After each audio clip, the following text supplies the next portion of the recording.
Hey everyone, welcome to another Friday night. I'm not sure whether there's going to be a lot of folks on due to it's Memorial Day weekend. Hey there, Jason, Mike, and Hope, and David, and Russ. Let's see. Yeah, Randy. And there's Chris. Hey, I haven't seen you for a while, Chris. I'm going to go ahead and pop up the link here and let anybody that wants to come in.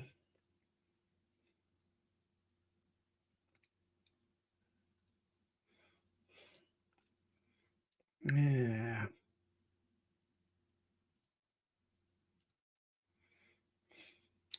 And there's the link. Well, it looks like we have a pretty good amount of people coming in right off the bat.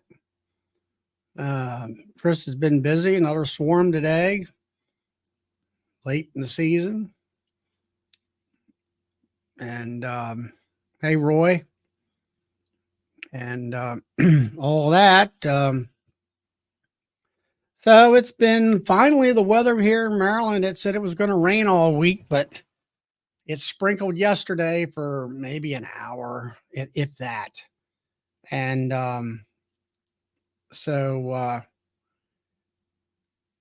than that, it's been clear. My son cut some hay today, went out and tedded it. I had to use the new tractor that I helped him.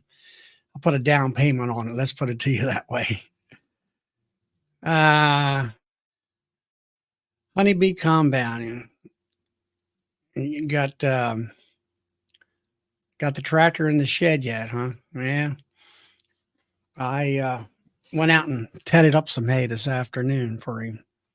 I guess we'll be working Sunday. Hey, there's the Texas beekeeper, Blaine, and Brian from Mountain, Colorado, and Tritone. So links up. Anybody wants to pop in.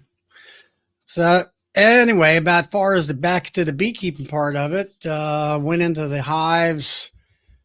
Let's see, I worked all day Sunday. Started at 10:30, and let's see who's doing the cell builder. Roy is. Yeah, Roy's going to set up a cell builder. That's cool. Maybe we need to talk on how to set that up. And I presume it's going to be a queenless cell builder. Hey, Grammy. Hey, Mike. But Roy, if you want to drop in, I'd like to talk to you about that. Whether you do a queenless cell builder or a queen right cell builder with using double board screen boards or queen excluders. But anyway, back to my stuff. I got out there Sunday, and as you see behind me there in the background, I had some different tall nukes. The third one in next to this purple hive from the end, that was a 5-frame nuke where I was transitioning, hey Keith, from deep 5 frames to mediums, because I mostly run 3 medium boxes through the winter. Hey Lee. And so I finally was able to transition all that, and I was be able to remove the deep frames. Hey Richard. And so now, if it's mediums, they're all in medium boxes.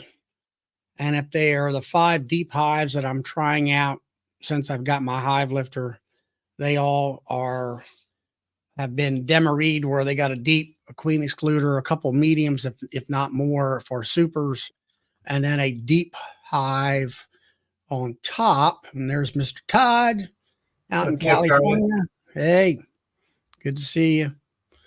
And I've seen some pictures of you, I guess, way back when the little girl was a little girl. Yeah. Today's her birthday. So I've been off all week, just trying to get stuff done. And she's, of course, running around with her boyfriend and stuff. So we did birthday dinner on Wednesday night. She had to work last night. So anyway. So have you been in the bee yard any? Yeah. I've ran out of things. I know we talked, I don't know, a week or so ago, and you were pulling off a ton of honey at that time, a lot of orange honey. Yeah, I got about Well, I got 5 buckets of orange honey, and then I was just extracting a little bit ago, and I probably have another Hey, Catherine. three buckets of orange and mixture of whatever. So, but So, I presume that you got a lot more, several more months for honey production. well, it depends on the rain. If we get a lot of rain, we're going to have a lot of wildflowers blooming. But there's typical things every year. So, like my year starts out in April, first week of April is oranges, but right before that, peaches and plum. And this year they mix the right amount of peach with the orange, and it's got a great taste, and it's super light in color. And then after that, there's kind of a dearth for about 3 weeks, 4 weeks. I'm almost through it. I put my my Appy tablets on, and then what's coming up next is the Japanese privet, and then tallow trees. There's not a whole bunch of tallow trees where I'm at, but there's people planted them in their yards and stuff in the neighborhood that I'm by. So I've got that, and then after that, there's thistle, and I have plenty of thistle with all the fields around. And then after that, you're looking at late June, and then it's just kind of a hard dearth for about a month. Right. So similar to us. I mean, as far as usually by the end of June, everything's over with. July and August is the dearth period. If it does rain a little bit, it won't be. The last couple of years, hey Tom, we've had that spawner lanternfly bug, which brought in a lanternfly honey, which saved me for feeding through that dearth. They'd put a super honey on. I'm like, okay, keep that for all winter. Yeah. Along with me feeding in the fall and everything. Hey, Danette and Jack. But I took it on the chin this year, though. I had more swarming than I originally thought, and I had big, I mean, humongous mounds of bees and trees, and I'm paying the price now. But part of that is the ants. About a month ago, I started doing some splits with some queen cells that I found, and I made up 12 little 4-frame nukes. And to go back a little farther, when I moved the bees off the old pad and put them on the new ground cover, I didn't put the oil traps on the bricks this time. I put the pellets right on the bricks. Big mistake. So what happened was it got warm enough to wake the ants up, and they just terrorized the bees. They chased off all the bees in those little 4-frame nukes I made, and they've chased off 4 double deeps. So I've lost 16 colonies. Are these those fire ants that people talk about? No, these are Argentinian ants. They're really like kind of the sugar ants, but I think, and I could be wrong, I think the farm is sitting on the world population of these things. There's billions, and there's probably more ants on that farm than there are people in the world. It's crazy. So I looked like a NASCAR driver last weekend, and I was throwing the scissor jack or the floor jack underneath the pallet, cranking it up, then putting the oil traps on, yanking the thing out, going to the other side of the pallet, doing the same thing. I did that 20 times. I finally got that done, and I've got a handle on it, except that every once in a while, the black widow webs in the pallet will get heavy because of the debris it picks up. And then those freaking ants will find a twig that's sticking, touching the ground, and off they go. So it's been a battle, but I'm not going to. Sounds like to me you have to get like a leaf blower and constantly blow underneath the pallets to keep all the trash out. Yeah, I have a big long stick, so that's like it's going to be my weekly ritual now. Because I mean, even the smallest little branch, not branch, but twig that goes from the brick to the pallet, it bypasses the oil trap. That's all they need. It's crazy. It's crazy. So anyway, I'm down to 40 colonies right now. I had 71 coming out of winter, and I've lost a lot. I've Yeah. lost a ton. Yeah. But on the other hand, yeah, it's like, Well, the, the it's like, com- are you it, like, I like this number? yeah, the conversation you and I had a couple weeks ago kind of fits into things. So, uh, yeah, I'm all right with what's going on right now. We'll see. I do need to requeen, and that's another thing. I had a cell builder that went haywire on me, and had a rogue virgin that came in and knocked down all my cells. Except I saved 8. By the time I got in and noticed, there were only 8 left. Mhm. And then of those 8, 4 didn't make it. And I brought them home, put them in my incubator. And of those 4 that were left, one hatched yesterday afternoon.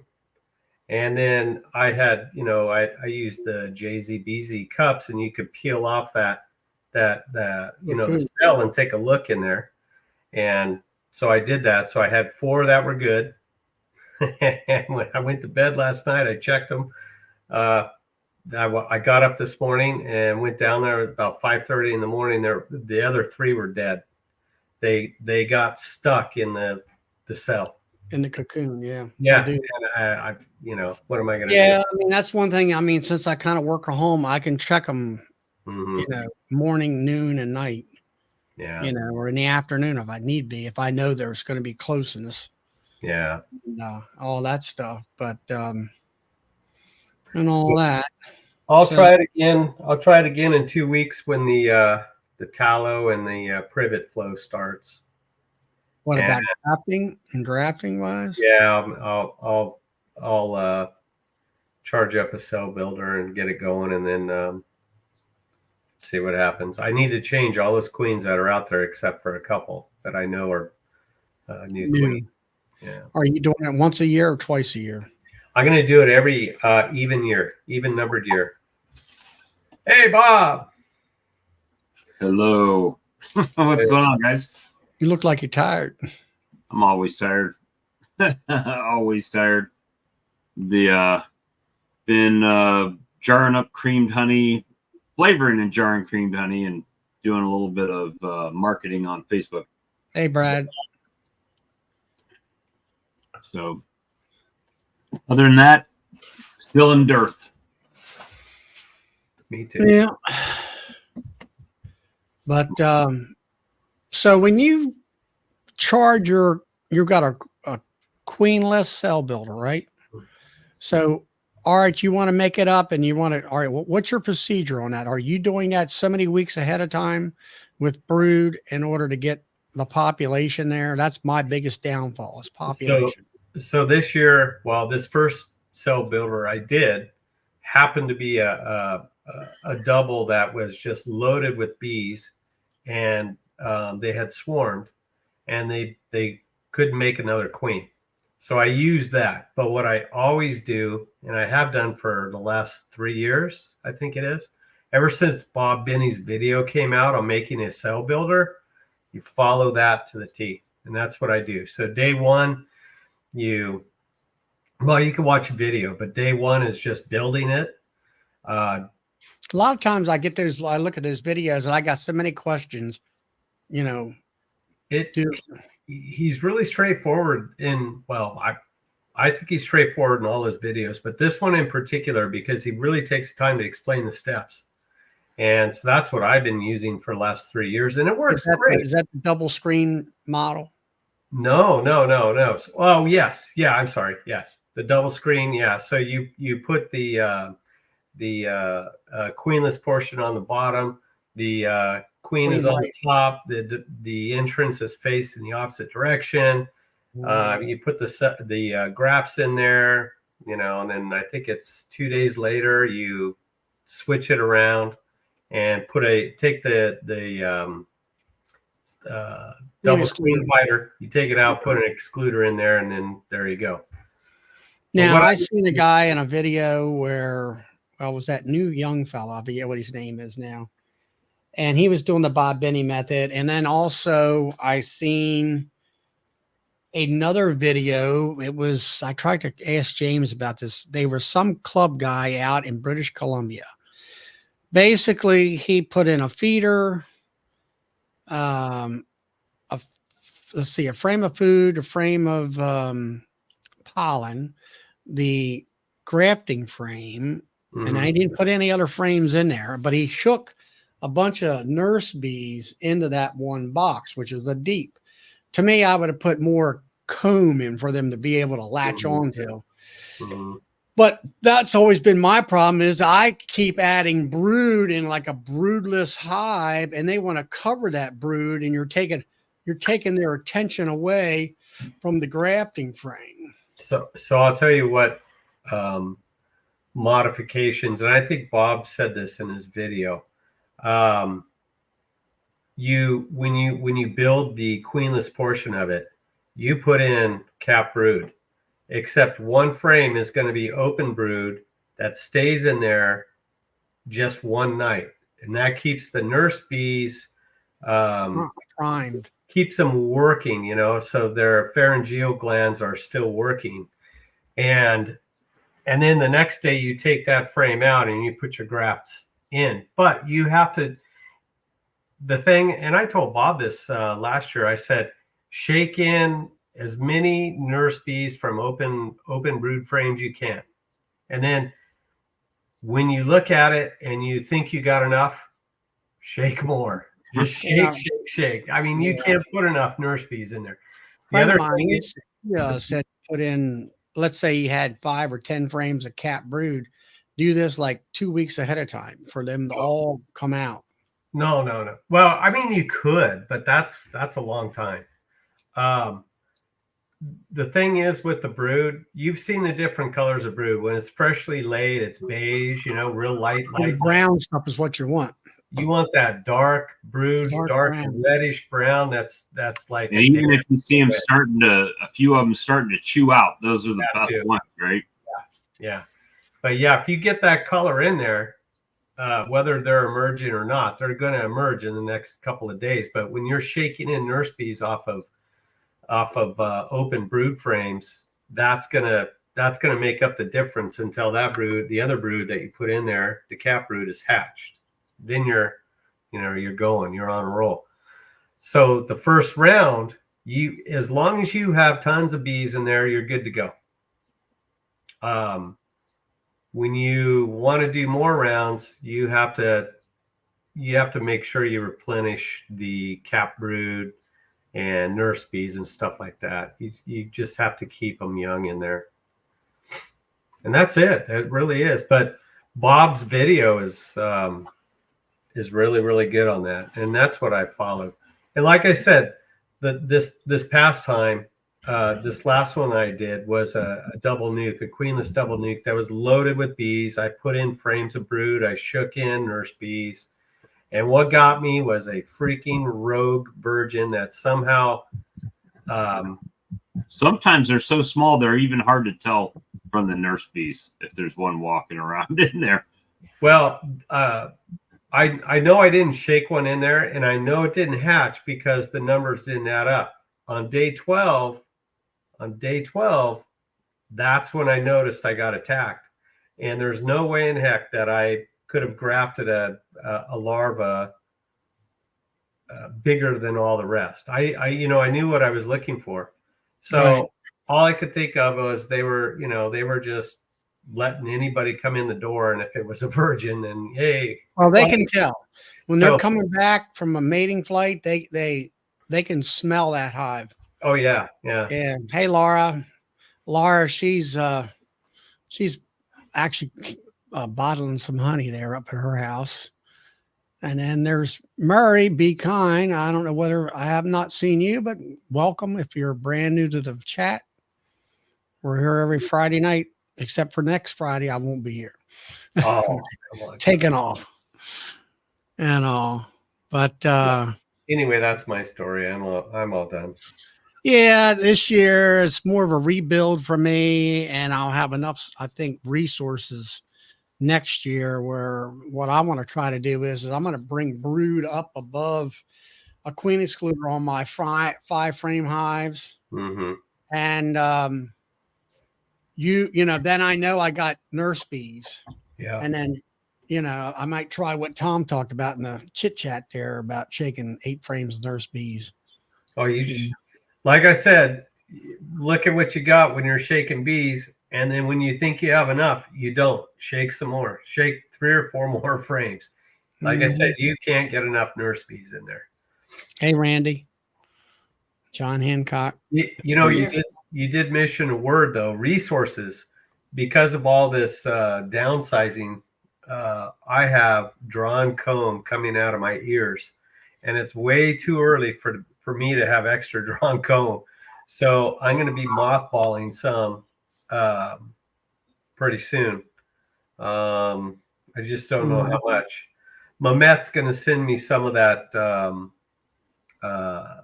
wax moth stuff, so I'll mix that up and spray the comb. Yeah, spray the combs down and give it a try. But it's way too early to have drawn combs sitting around for me. It's just easy pickings. So what's up, Tom? Not too much. I just wanted to add my 2 cents of how I do a cell Turn starter. your mic up a little bit. A cell starter. Oh yeah, it's down pretty low. All right, how's that? That's pretty good. Okay. Yeah, I don't put brood in my box, 1 frame, and that's it. Because they need food. They need resources to make all these cells. So I was taught, I do a 6 frame box. I was taught one honey frame, 2 pollen frames because they need that pollen on both sides of the graphs, and then 1 cap brood frame, just to get those nurse bees, maybe. Then a a plastic foundation frame with a lot of wax on it to keep them busy building combs so you don't build it on your grafting frame. Yeah, when I've done grafting, that they'll draw that wax out like crazy. Then I just put a comb frame in there in the center. That's going to be my grafting frame position. It's just a holder place for the bees, basically. And I mark that comb frame.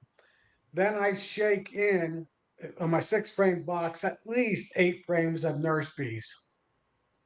Shake them in big time. Mm-hmm. Maybe 9 frames if they high populated nurse frames. Then on the 5th day, I go back in and I open the frame up. The bees can fly in and out. On the 5th day, I go in and pull out that brood frame and I shake all the bees off of it and I check it for cells. And I destroy if there's any cells because sometimes you might miss an egg that might be on that frame when you put it in there. And then I put it back in there. That was ready for grafting because they cannot make a queen after that 5th day, on that 6th day, basically. And you just destroyed all their cells. So then I'll graft. I'll pull that comb frame out and slide my graft frame in there. Some people say you got to put them in there ahead of time to polish them. You don't need to. Those easy JZ cups are so good. I graft right into brand new ones. I saw recently Carrie up there with Ian said she lets them polish it for 24 hours.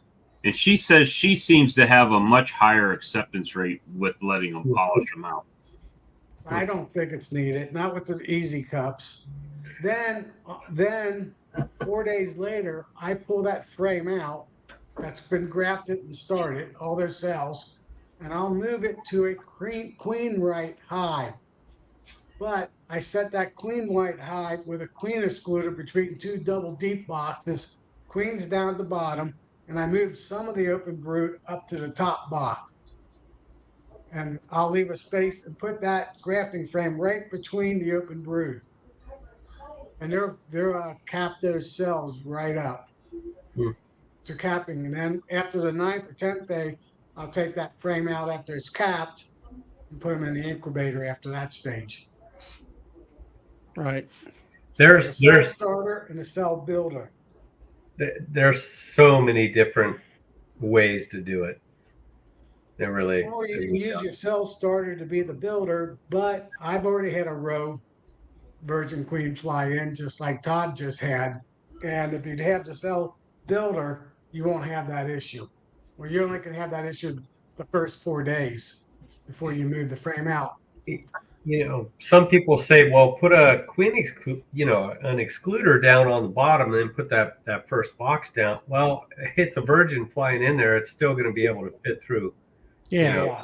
the excluder. So I just had bad luck last year. I had one that came in and I had 48 cells and 47 of them were knocked down. But it's, that was from the inside. That was one of the cells that I had grafted. But I've had virgins fly into mine. I don't know why. It's a crapshoot. It's one day it's fine. One next day, forget it. It's Well, done. just was it 2 days ago? I was working a hive after work, and I was on the queen frame, and I actually saw a virgin queen fly into the hive Hmm. when I was looking at the frame. There we got Brian or somebody here. Crazy. Mark Miller. That's Mark. Hey, Mark. Hey y'all, Hey, Mark. how are y'all doing today? What do you? Good. We have had a flood here. What a flood, huh? I mean, a lot of rain. My God, Uh-oh. Timing out, Mark. He gone. Yeah. Mm, Hey, I forgot to mention on my cell starter, I also bucket. I have a bucket on top of them. I feed them sugar water 1-to-1. Yeah, see, that's the only drawback to the queenless queen right builder is when you have all those nurse bees and all that stuff on the bottom. I put in an a frame feeder, and so I got to take the top box off, or I got to move it sideways to pour in the sugar water, and I check it every evening, and that's the only drawback.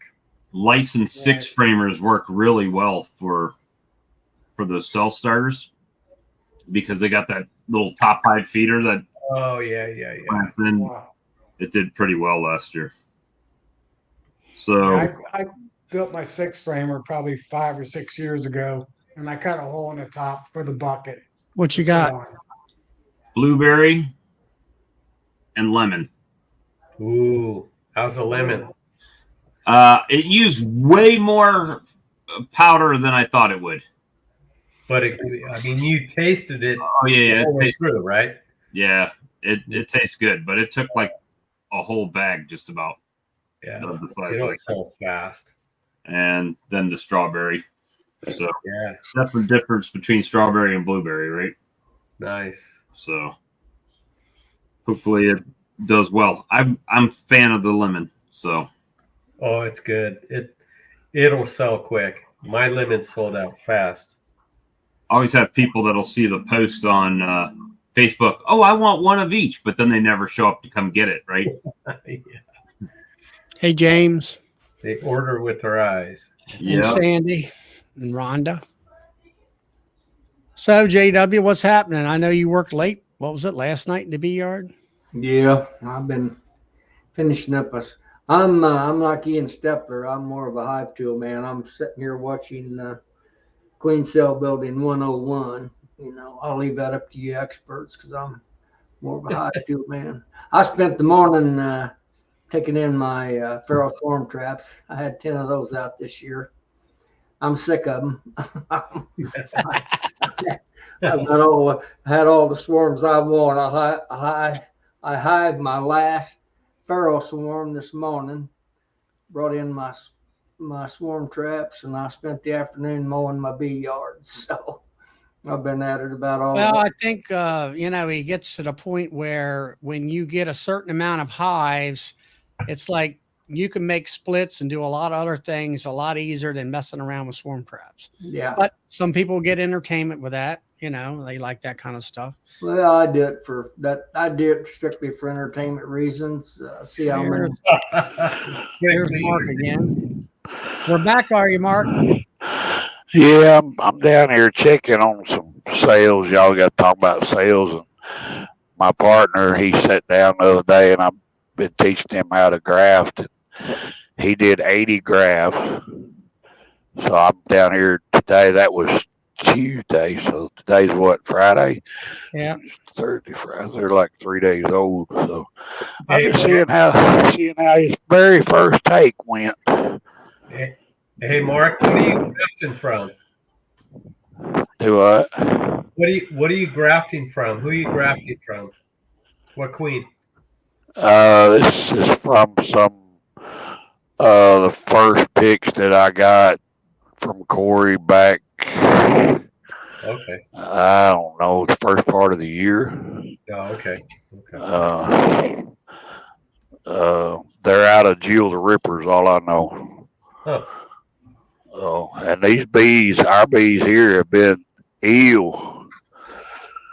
You can see all the bees. Wow.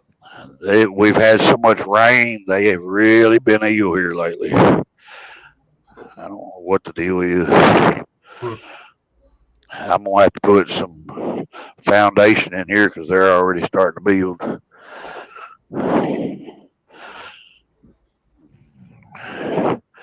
But I'm just curious to see how his first take is. I hope it's good.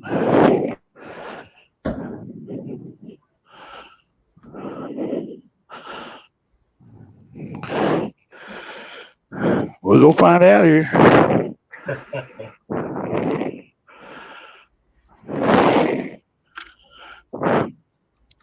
Well, it looks like.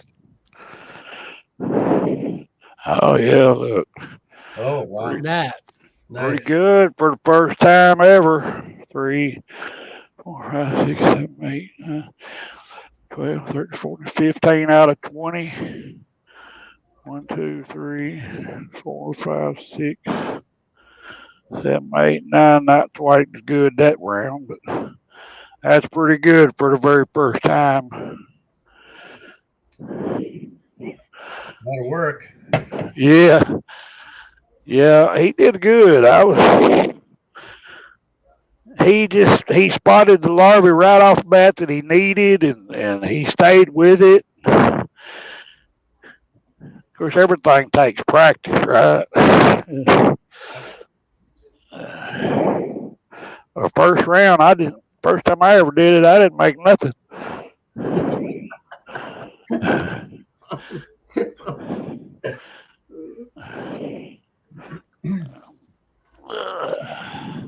Are you doing 20 per starter there, or you've got more than that per starter? It's 20 on a bar is all I put in there, or had him put in there this time. Time before that, I believe it was 80. But it's kind of going downhill now, right? Oh. See if I can set you up here without knocking you over. Yeah, I usually grab 220 cell bars. I don't push them too hard. Yeah. 80 cells. We've slowed down. We just don't need as many right now.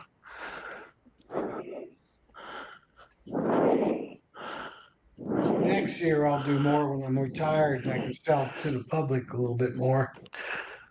Yeah. These cell builders are getting old too. That one up there I done it in March. I've been running it since March. Well, if you keep adding to it and all that, wouldn't it keep them a lot up to speed? Yeah, I just add root to them and keep rolling. Yeah, but you also got to add pollen info, maybe. Yeah, I put a frame of pollen on both sides of the graft. Yeah. Each time. So that's another key. Have that pollen right next to them, right next to the graft. Yeah. Let's see what you got here. Those are little details people don't tell you about. Not quite as good. Now that row, bottom one looks better. Yeah, Bottom it might does. be That looks like 100%. 100% down there. I got one miss, two misses, Two. two misses, 18. That's pretty darn good though for the first try. Yeah. That's good. And there's other ones were probably just 1 day old larvae that they said, "Oh, we don't need this one." Uh-huh. Yep. Or got flipped upside down.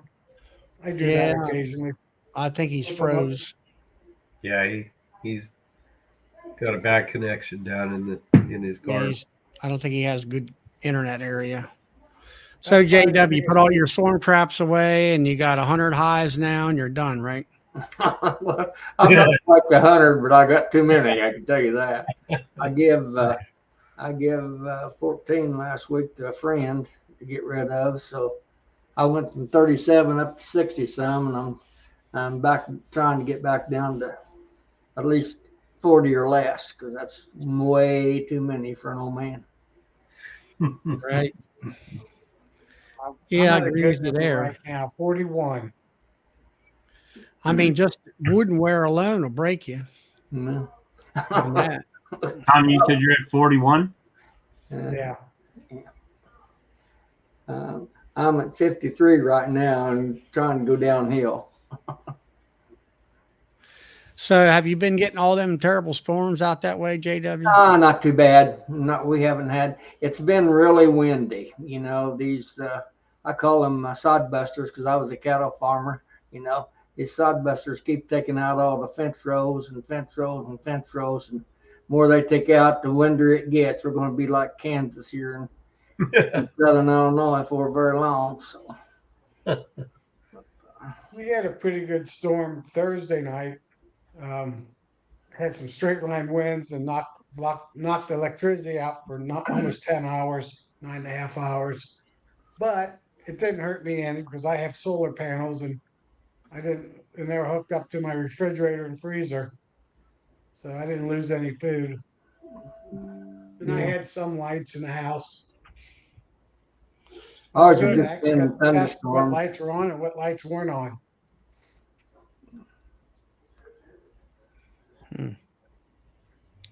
I'm Yeah. sitting around 75 right now. Of course, Hi. yeah, Hives. 75 hives. Yeah, but we'll say colonies, not really hives.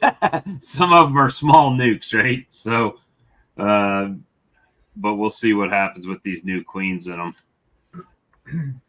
See if they do anything. Tom, have you pulled any honey yet? I'm pulling some this weekend, Yeah. probably tomorrow. I think I'm going to start the end of next week or the following, or somewhere around the 10th. I'll probably start.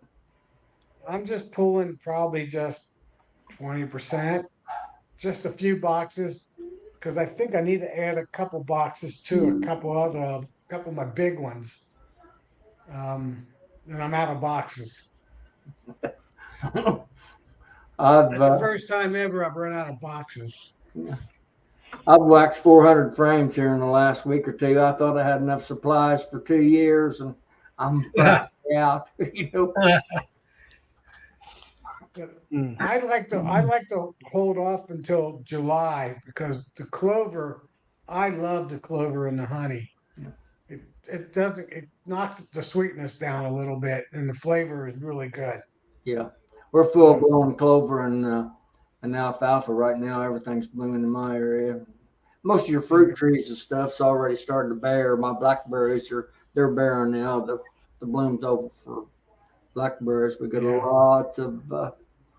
We got the doggone wild cherry, which I don't like the honey off of yet. So I hope they don't work it too hard. So. And with all this rain we keep getting, the clover is tallest I've ever seen Yeah, it. mine's fantastic also, and And my neighbors have got a lot of alfalfa around me, which helps me. You know, I get all that alfalfa growth. Yeah, that's probably pretty big too. Yeah. Good crop. They actually let it bloom for a while, huh? Well, they've had so much rain, they haven't had much choice, Charlie. Unless, you know, it's rains It's about rain. every third day, seem like, depends on where you're at. Well, I mean, usually with alfalfa, they're either chopping it really early or they're baling it, you know, when it gets about two or third bloom, I think it is, something Yeah. like that.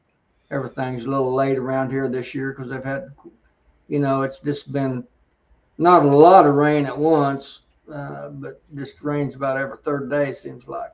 It's hard to get even with the tedders and so forth that they got to work this hay with, it's still, you know, it's still marginal as to getting it up in good condition. Yeah, I was out there in the field today, tedding a little bit. We cut some, my son did.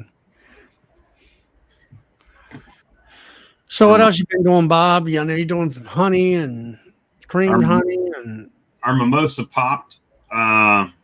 So we'll see if they get on that in the next day or so. We got just labels, creamed honey, my swarm lure bottles that were on back order. They called me, they came in, so now they'll be heading this way. 2,000 bottles, so that's always fun to store. What else? Those hot swap queens, they seem to be doing all right. The ones where I put the new queen on top of the brood frames, and then I started doing an inspection till I found the old shitty queen, excuse my French, and I popped her off on a migratory cover and gave her the love tap with the Hive tool and put the new queen in. They seem to be doing fine. now you direct released them, right? No, not those. What I did is I pulled out the brood frame that had some open brood and some cap brood in there, and I just smashed that cage right into the wax, right on the brood frame, and that way all the nurse bees would come up and love, touch the queen, love on her, and then spread her around. And none of those queens lasted 2 days in there before they were released, either by my hand or the bees ate the candy and they were out. And that was from California, the California bees. In California. Jose's. Just those pro nukes right now, with it getting 85 and 90 degrees, even the little nukes, they're coming outside and bearding on the front, some of them. So I started trying to move some of those into regular nuke boxes. But then the dearth hit like that, right? So I just don't want any of those small colonies to get robbed because they're prime pickings, right? So I didn't want to put any food directly on them, so I put out some open feed and let them go get what they need. And my Mega Bee came in really quick, so I ordered it on Monday. Wednesday, it was sitting here on my front porch. That I put some of that in my pollen feeder too, but they haven't hit it, so there must be some pollen out there, just not much nectar right now. So, and it's supposed to get in the 90s the next 4 or 5 days in a row. Mm-hmm. So we're just, I haven't, and I don't think it's Jose's fault. But I just haven't had good luck with Jose's queens, and I think it's pretty much because we're on the other side of the United States. The shipping part of it, if it's the last couple times that I've gotten them, it's been pretty hot out. And I don't think those UPS drivers pay much attention to the orientation of the boxes when they put them in the truck. No, hell. And I think they're just Yep. they're brick loading that. Yeah. I mean, I went Yeah, over here to boxes are the airborne. UPS depot, and they just did brick load all that stuff. Yeah, so this time they came early. It was, 78 degrees or something in the afternoon, so not like crazy hot. Jose doesn't put attendants in his cages. He puts them in the shipping box, right? So you get the queen in the cage, and attendance in the box. And they all seem to do pretty well this time. So we'll see if the bees can keep them alive in the in their little nukes, and hopefully they'll lay up a pattern. I need to. This is the problem. This is the time of year here where the hive beetles really start to grow, and they need pollen, right? So I don't know if I should take a couple patties and just cube them up into maybe 1 inch by 1 inch squares and put them on every couple of days and let them chew it, or if that's just not even worth the hassle because it's not enough, you know? So that's kind of some of the things that I'm looking at there as far as those little nukes. But other than that, I mean, they seem to be doing all right.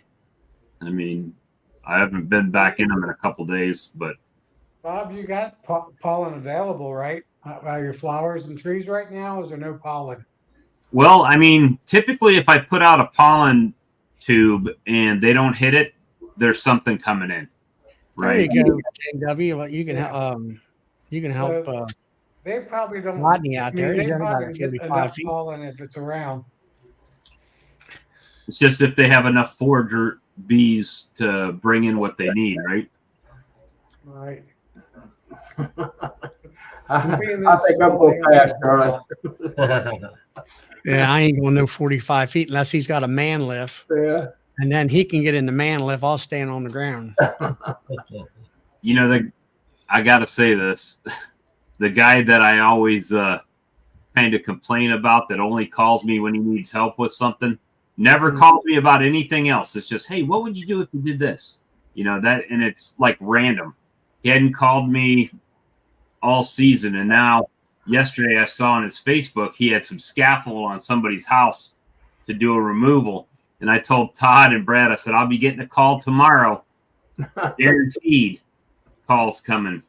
And guess who I missed a call from today? That guy, right? And then I saw a video he put up today that, oh, that was just bearding, Todd, by the way. That was not swarm on the house. So he pulled off the fascia board and there's just like bees everywhere. And he's not equipped to do that. So that's more of a dirt rooster job then. Sounds yeah, like. and I mean, he's got scaffold up, but was it like 2 or 3 sections tall? I mean, it's really high. So I would have rented a lift because I don't want to sit there and build scaffolding to get up there. Forget You that. need to, and I would say you would probably need, you got to get scaffoldings wobbly and all that stuff. Yeah. Then you got to climb up and down and blah, blah, blah. I'm like, no, just hit the lever, go down, hit the lever, go back up, whatever, So Right. I'll show you what I'm talking about here, since he was so gracious to put a video on the Book of Faces for us. So this is what he's got the scaffold up. To see, I wouldn't be Right. And then was it 4 hours ago or so he put a video up, if he still got it. Hold on. I noticed on that scaffolding, he doesn't have that crossbar up on the top. So he could just kind of take a step backwards and fall right out of there. That's not OSHA approved. Well, he must have taken it down because he had it. Yeah. He's got another video, but this whole section is full of bees, and they are just like coming flying out when he popped it off. So not only were they up there, but they were not the kindest bees. Look at the stain on the bricks. They've been there for a while. Yeah. Because that's crud dripping out of the hive. My question is, how's he got that scaffold secured? He don't. Well, look, he could trip right off the corner there and just take a header. So this is stuff that I won't do, right? If they had this, and if it was just a swarm, like it just moved there, yeah, I'd probably get it, but I'd use a ladder. But I'm not going up that high and cutting that piece of wood out. Well, you figure that right there, if you had to get a man lift and all that stuff, you're talking $1,500, $2,000. Well, I'm sure he said he got the premium scaffold for this guy's job, is what he was saying in that video. But he had another, let me remove this, see if I can find the other video. It was like 4 hours ago, and that's why it's unusual that. Just an hour before this, I got an email from a friend or a text, and her hive swarmed, and she keeps them in the front yard. It swarmed to the backyard, and she asked me how high I can reach, but she showed me some pictures, and it's 100 feet up in this big oak tree, and it's a huge swarm. I said I can't go up 100 feet, so she's going to let it fly, or put a box out and hope it flies back. Wonder if What are you canning, Granny? What are you canning, Lisa? I guess she's canning 20 pints in the canner. Okay, well, it ain't honey, that's for sure. Tomatoes? She might have some green beans. Okay. Okay. I got tomatoes started, but that's about it. You talk about the plants, or you talk about the potato? Tomato itself. Yeah. I've got some starting, but they're a little ways from maturity. I pre-start them a little ahead of time. Yeah, April. yeah, I 1st do of too. April. That's what my bee house is, combination bee house, greenhouse. But this time of year, my bee house gets a little bit hot.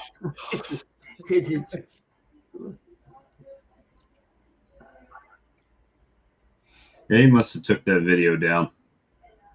But yeah, they were just, bees were just pouring out of there. Maybe he fell.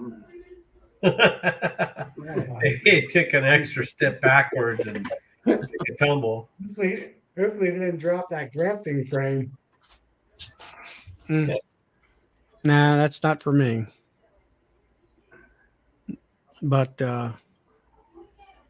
that's when it comes to cutouts, I have no interest in that kind of thing. And I was like, they were talking about that on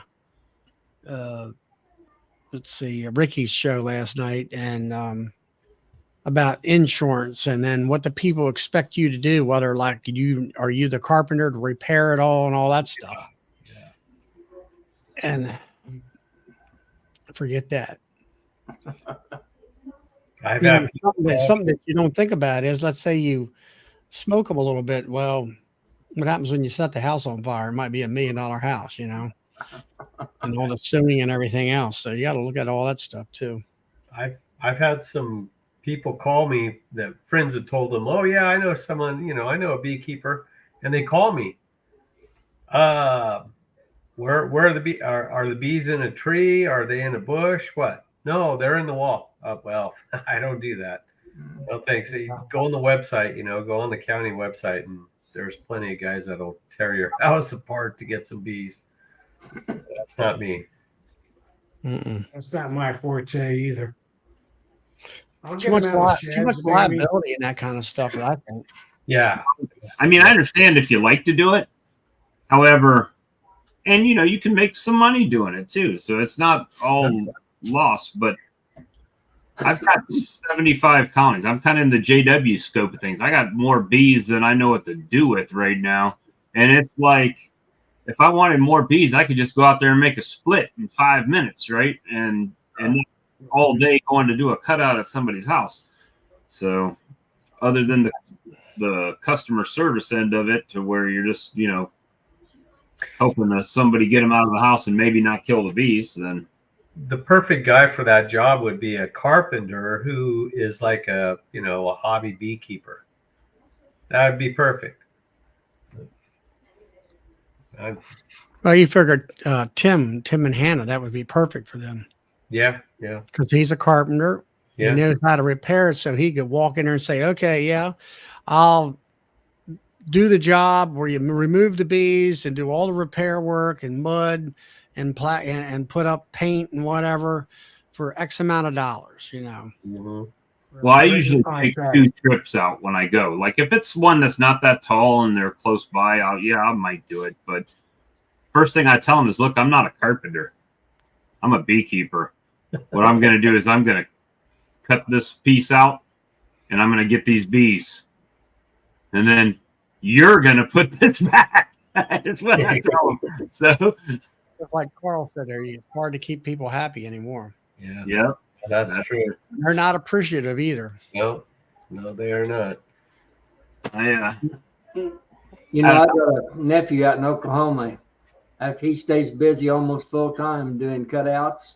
And if he does cutouts in buildings, and he says people call him almost every day, he don't do any repairs back. He says, I'll get the bees out and take the bees, but you're going to have to call a contractor. He says that's no problem in most of the cases. So I don't know. I don't want to do them either way. I did a couple for my nephews last spring, and I said never more. It was in about a 5-foot white oak tree, and they went to cut it up so they could move it and cut right into the hive. And I went over there the 6th of March last year, and ended up killing the queen trying to get her out of that mess. I've got a video on it on Facebook someplace, but I've never put it on YouTube. Hey, have you guys ever seen a laying worker in action? Oh yeah, I have. I have never seen one until yesterday morning, and I took a video of it, but it didn't come out very good. And I was thinking about posting it, but Thanks, Robert. it didn't. It's not the best. It's really hard to like try to point with your Hive tool and hold the camera at the same time. It's just, I don't know. It's kind of rough, but yeah, I've never seen one. And she had kind of a retinue, half a retinue going around her and stuff. And that's the only reason why I noticed her. And I was like, wait, that's not a queen. What the heck? Yeah. I had something kind of unique today. I was checking out one of my brand new queens, and she started out with a perfect circle of drone bees. I mean, a good circle of drone bees, and then after all the way around that, perfect worker bees. Then on the other side, a whole slab of worker bees. But it looked like she started out with drones until she got rolling. She's a harlot, Tom. A harlot. Harlot queen. She wants lots of men. Yeah, I just think she had a little issues at the beginning, getting rolling with her ovaries. I say so. Getting those. It got issues, all right. Yeah. But I could tell because the drones was already capped, and I had a little one experience. side of the frame, the drones was starting to get capped, but the other side was all open. She had it completely laid out, laid up with eggs. I had kind of an unusual experience. First of the week, I had a Apiary, 3-7 frame deep Apiary. Decided it was going to swarm. I happened to be out there next to the yard. They went to flying. I went over and shut them up. Then let the queen out, and the ones that was out, I just set a 5-frame nuke over there, and I didn't have a thing to put in it. I didn't have any drawing comb handy, and so I had some bare foundation, and I did have a queen. I took that queen and I took a rubber band and just attached her to that bare frame and set that nuke down. There's probably 5 pounds of bees, and they every one of them, when I set it down on the ground, they went in there, I guess, to that queen. There was there wasn't a bit of foundation or anything in there, just the pheromone from that queen. And they went in that nuke box, and I took them over to another yard about a mile away and left them in there, and they're thriving. But there's so many bees in that single 5-frame nuke. In the morning, I'm going to put another 5-frame nuke on top of it. But I thought that was quite unusual. That was a first for me. I'd never done anything that way. Yeah, you know, Robert said he's got laying workers and a few of his 3-framers. You need to get rid of those things right away Yeah. because they'll tear up that comb. If it's any good comb, they'll stretch it out and make drones, and that's a mess. So what I do is if there's like a little section, if I have a laying worker that situation that started and they have like a little section of drone, I take my hive tool and just carve all that stuff out of there, and then put it somewhere else, and they'll build over it. But yeah, you don't want to mess with that. That's just a total waste. Total waste of Yeah, wax. when the drones hatch out on that frame on that one side, that whole circle right in the middle, I'm going to cut that right out Yeah. so I can put it back to worker Oh cells. I think I that have line on I there, got a Charlie, frame- wanting to know a how drone to frame in there get for on. What's that? JW? Blaine down there in Texas wanting to know what to do, how to get on there in the chats with the YouTube. Help him out, Bob or Charlie or. Oh, live after I click the link. Let's see what it says here. Come on, after I click the link, what do I have to do to get the double? Oh, mute the YouTube side. Yeah. So mute the YouTube side before you click the link. Or close it down. Yeah. Yeah, you'll get the feedback. Yeah, Yep. mute your YouTube side and then click the come on in. You should be able to pop right in. Yeah. Good evening. You'd think you'd had a whole bottle of whiskey if you didn't shut the light down. It really messes with your head. That's what I've heard. Yeah, just mute the mic. I think this is the first time I would see Blaine on a live. Yeah, I've never seen him. That's the reason I wanted him on there. Well, he's done videos, but never lives. Yeah, I think I won his entrance reducer thing, plastic thing. Hey, Alex, how's your bee tree doing? They're bursting at the seams. I'm doing all I can to not prevent them swarming. Don't run out of boxes. I'm adding boxes, and this week I'm done with the treatments. I'll be able to put queen excluders soon with more boxes, making some split queens also. So that should be all. My Varroa, my dead Varroa go for $1 each, so I could ship you 50 or 60, whatever you want. I'll pass. Well, hey, Blaine, Thank you. Hey, Tex. What's up, You Blaine? there? Can you hear us? He's muted. Unmute yourself. Oh, he's unmuted. He's unmuted Oh, there. now he is. Now, there you go. Yeah. You got it, Blaine? Oh, no.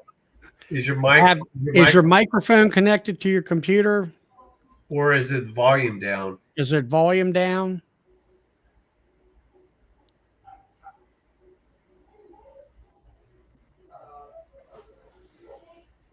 This is the test. Broadcast station. Yeah, when technology gives you the middle finger. He might have to go into settings and click on the right microphone under under StreamYard. And the StreamYard below lane is settings.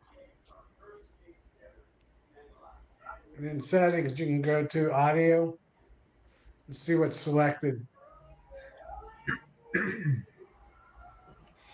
So, Alex. Can you hear me now? Oh, Yeah, there you go. All right, good deal. Thank There y'all. you are.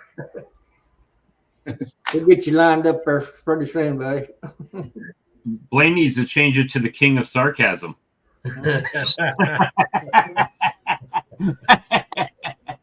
And all this time I've been spelling your name with an E at the end.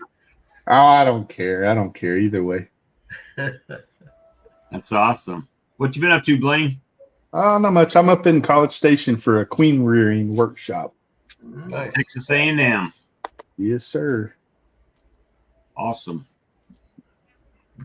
The who's putting that on?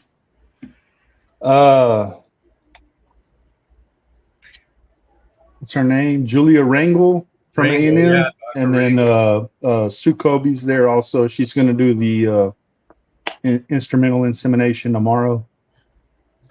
Are you trying to learn how to instrumentally inseminate? That's what that's what I'm most interested in, seeing that. It's complex. We watched an hour-long video from Miss Rangel there from Man Lake. It was talking all about drone sperm degradation and why queens only last 2 years. They can live longer, but what she was saying is that they dramatically start reducing the amount of brood they'll produce after 2 years.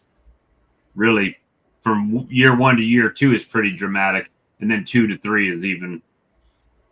I'm sorry, year 1 to year 2 is dramatic, then 2 to 3 is like really crazy. Yeah, they mentioned that several times today. They were going over the paint pens, to mark queens, and they were saying we don't need 5.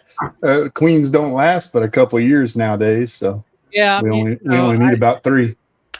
I learned that the hard way this year about getting requeened every 2 years. And then it seems like as soon as you learn something, then everybody writes about something. And I just got my, I think it was American Bee Journal, and that their TEW guy that writes in the column, he's talking about all that, about 2-year queens and all the different things about it and all. I don't know, Blaine, the queen at my house, I got one that lasted 59 years. That's pretty good, JW. And she's still the boss. That might be a record.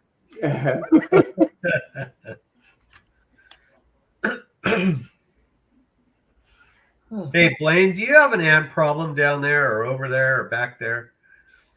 I mean, yes, we always have ant problems, but I mean, when I use inner covers, sometimes I'll crack the lid and there's just tons of ants. Yeah.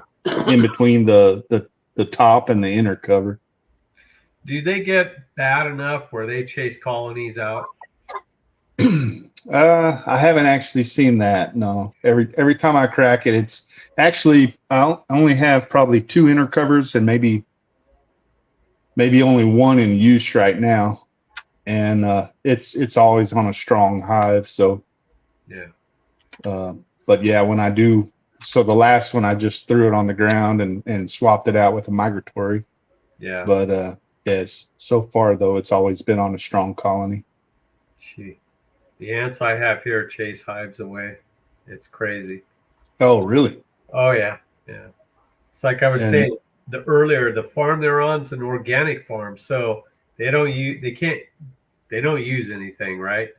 So when the fruit that gets picked at by birds is on the trees, the guys that pick it throw it on the ground. And that's like a big old sugar bomb. Well, there has to be more ants on that farm than there are people on planet Earth. There's billions and billions of them. Oh yeah. And they just, like, I saw it this morning. There's like an inch thick highway going up the side of a box, and they'll chase them out. They'll get to a point where they can't defend their nest, and then they're gone.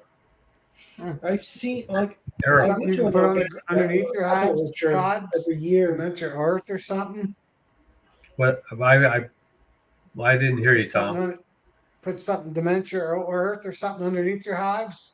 No, that doesn't work either because the wind blows that away. The only thing that works for me are oil traps, and I get them from a guy that builds them on eBay. If you want to look for them, they're called ant/pet or ant barrier / pet food something, and those are the only things that work for me. Oh, they go under the feet or something. Yeah, like the corners of the hive. Yeah, so I have bricks laying on the ground. Then I put the oil trap in the pallets on top of that. You know, you have to have 4 of them on the pallet. But for pet food feeders in the backyard or some the back porch, you know, you put a couple underneath there. They won't cross it. And you have to use motor oil. You can't use vegetable oil or anything like that because they'll stretch across it. But motor oil, they will not touch. It turns them away.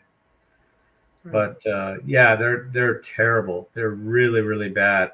And what's really cool, and I did this morning, under my pallets, I'll have the black widow webs kind of hanging down. They collect, weeds and stuff that blow around. Well, if there's one that's touching the ground and causing a ladder, like it was this morning, I grabbed it and I threw it down on the ground. And then I got up. I was all pissed off at him, and I started smashing him with my boot.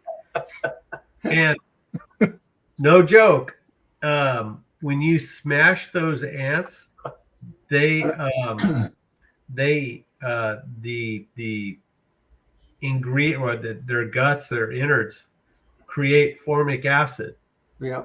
And you could smell it. And I'm like, oh, okay. I wish I could smash every single one of them on there, but yeah, oil trap's the only way that worked for me. It sucks. It sucks. You got fire ants, Wayne? Oh yeah. I hate fire ants worse than I hate bee stings. They're horrible. The worst part is when you're watching out for bee stings and standing in the fire ant hill. Exactly right. Yeah. That is exactly right. We don't have those here, but boy. We don't have them up here yet in Illinois, but I've got some property in Georgia that I think there's a fire ant mound about every 2 foot. You can't walk without getting them on you. Yeah, they are no fun. They'll make a hill and overnight too. Like that wasn't there yesterday. Yeah. Oh, go out after a rain. Yeah, there's a bunch of new hills up.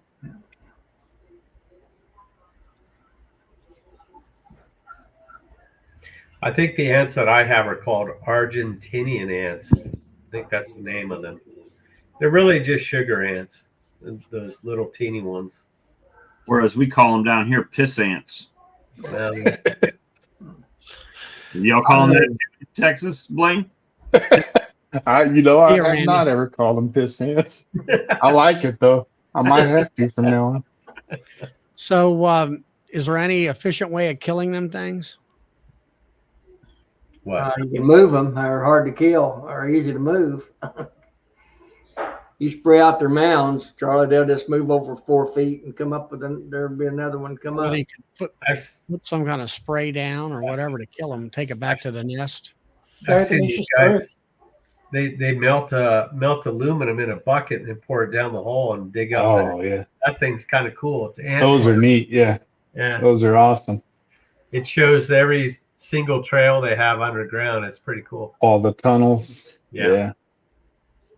If I can think of it in a senior moment, there's a farm insecticide that'll kind of kill them. I used down there in Georgia, and I forget. Oh, Charlie, you may be familiar with it. It's there's one that's Boric acid. I can't think of what it is, but it's wouldn't be boric acid, I guess. No, it's actually a farm chemical, a commercial chemical. And there's a strong version and there's a weak version, and the weak version won't touch it, but you go the strong version, they'll touch it. If I can come up with what it is. Is that where you shoot it into the ground? Yeah. Yeah, it's like pterodon or something. Yeah. There's a Tordon and there's Tordon's for trees, isn't it? No, Taro. It's Terro Dawn, I think, or something like that. Bob might know. No idea. Tordon's the tree root killer that you smear on the stumps when you cut them off to kill the trees. Or that's what I use up here for. Hey, Doug. I'll maybe think of it in a minute if I get my mind off of it. It'll come. Diazinon? That's what Doug said. Diazinon?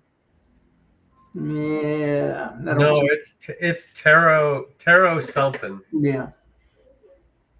I had real good luck before I was keeping bees. I was spraying Sidekick and Towelstar on ant mounds, and that did a real good job. But now that I keep bees, I don't spray anything. Yeah. So. Well, diatomaceous earth will make short work of the ant colonies. So how I did think you? what's better than that is spreading out cornstarch, because they'll take that cornstarch back to the hive or their colony, and when they eat it and add it to liquid, they explode. Doug's got it there. Diazon or whatever it is. That's one of them. It's I like the granules, right? Go out right before it rains and spread granules so it gets watered in. Terramycin. Not for bees, I would think. Yeah. So Alex, you got all your bees taken care of. I seen the video. I started to watch it. Had to quit. Oh yeah, the bees are doing good. I looks like I lost one queen during the move to the other strawberry field. So either I stressed the colony or I smashed the queen. So I just left the colony do its thing. Hopefully it'll come back mated. Yeah. And this weekend I plan on, like I said earlier, treating, preparing the starter finisher, and hope for the best. Yeah. So how far away do you have to move, Alex? It's about 20 minutes from my basswood apiary, but it's closer to my home. So if I go to the basswood apiary, I go 20 minutes to the new strawberry field, then it's closer to come back home. So I basically make a rectangle. Very nice. You're not doing like Bob Benny and stealing those strawberries now, are you, Alex? Yeah, I'd like to keep my spot there. I'll ask if I can buy some, but I won't steal from them. So do you think you'll get any nectar out of those strawberries, or more of a pollination thing? A lot of nectar, probably. He's had beekeepers on other strawberry fields, and he says that they can generate a lot of nectar. Oh. I don't know. Never, there's not that many kind of places like that around here. And I can't wait to try honey from strawberries. It's supposed to taste like caramel, like burnt sugar paste. Right. They get a lot of nectar from strawberries, or Apparently, that's what the farmer Yeah. told me. I don't know if it's true. He has other fields, other large, like several strawberry fields. I know of at least 3. not compared to the tree, but Well, not near as much as the tree. probably magic the tree. fields are Nothing. big. Nothing makes more than a tree. Beat the tree. Yeah, nothing beats the magic tree. No, I suspect I'll get a lot of strawberry honey. Nice. This is the first year that mine has been. I'm a mile and a quarter as the crow flies from 188 acre strawberry field, and the only thing I can go by is last year on May 14th, I harvested honey. I harvested 110 pounds. This year, on May 15th, I harvested honey. I harvested 300 pounds. So I would assume there's some strawberry in there, but how much and of what, I don't know. For a minute there, when you were leaning over on your left arm, you looked like you had hair on fire and antennas coming out of your head. Yeah. Yeah. That ought to be applicable. I do need a second yard or a third yard. I need to move some of these bees for Yeah, sure. You spoke of orchards earlier. I do go to an organic apple orchard every year, and they set up bins for discarded apples, and ask like when you get there, like they ask you to not throw the like discarded apples on the ground, and if you can pick some, don't have to clean the whole thing, but pick a few up, put them in the bin, and that helps a lot against the ants and other insects that dead apples would attract. Like,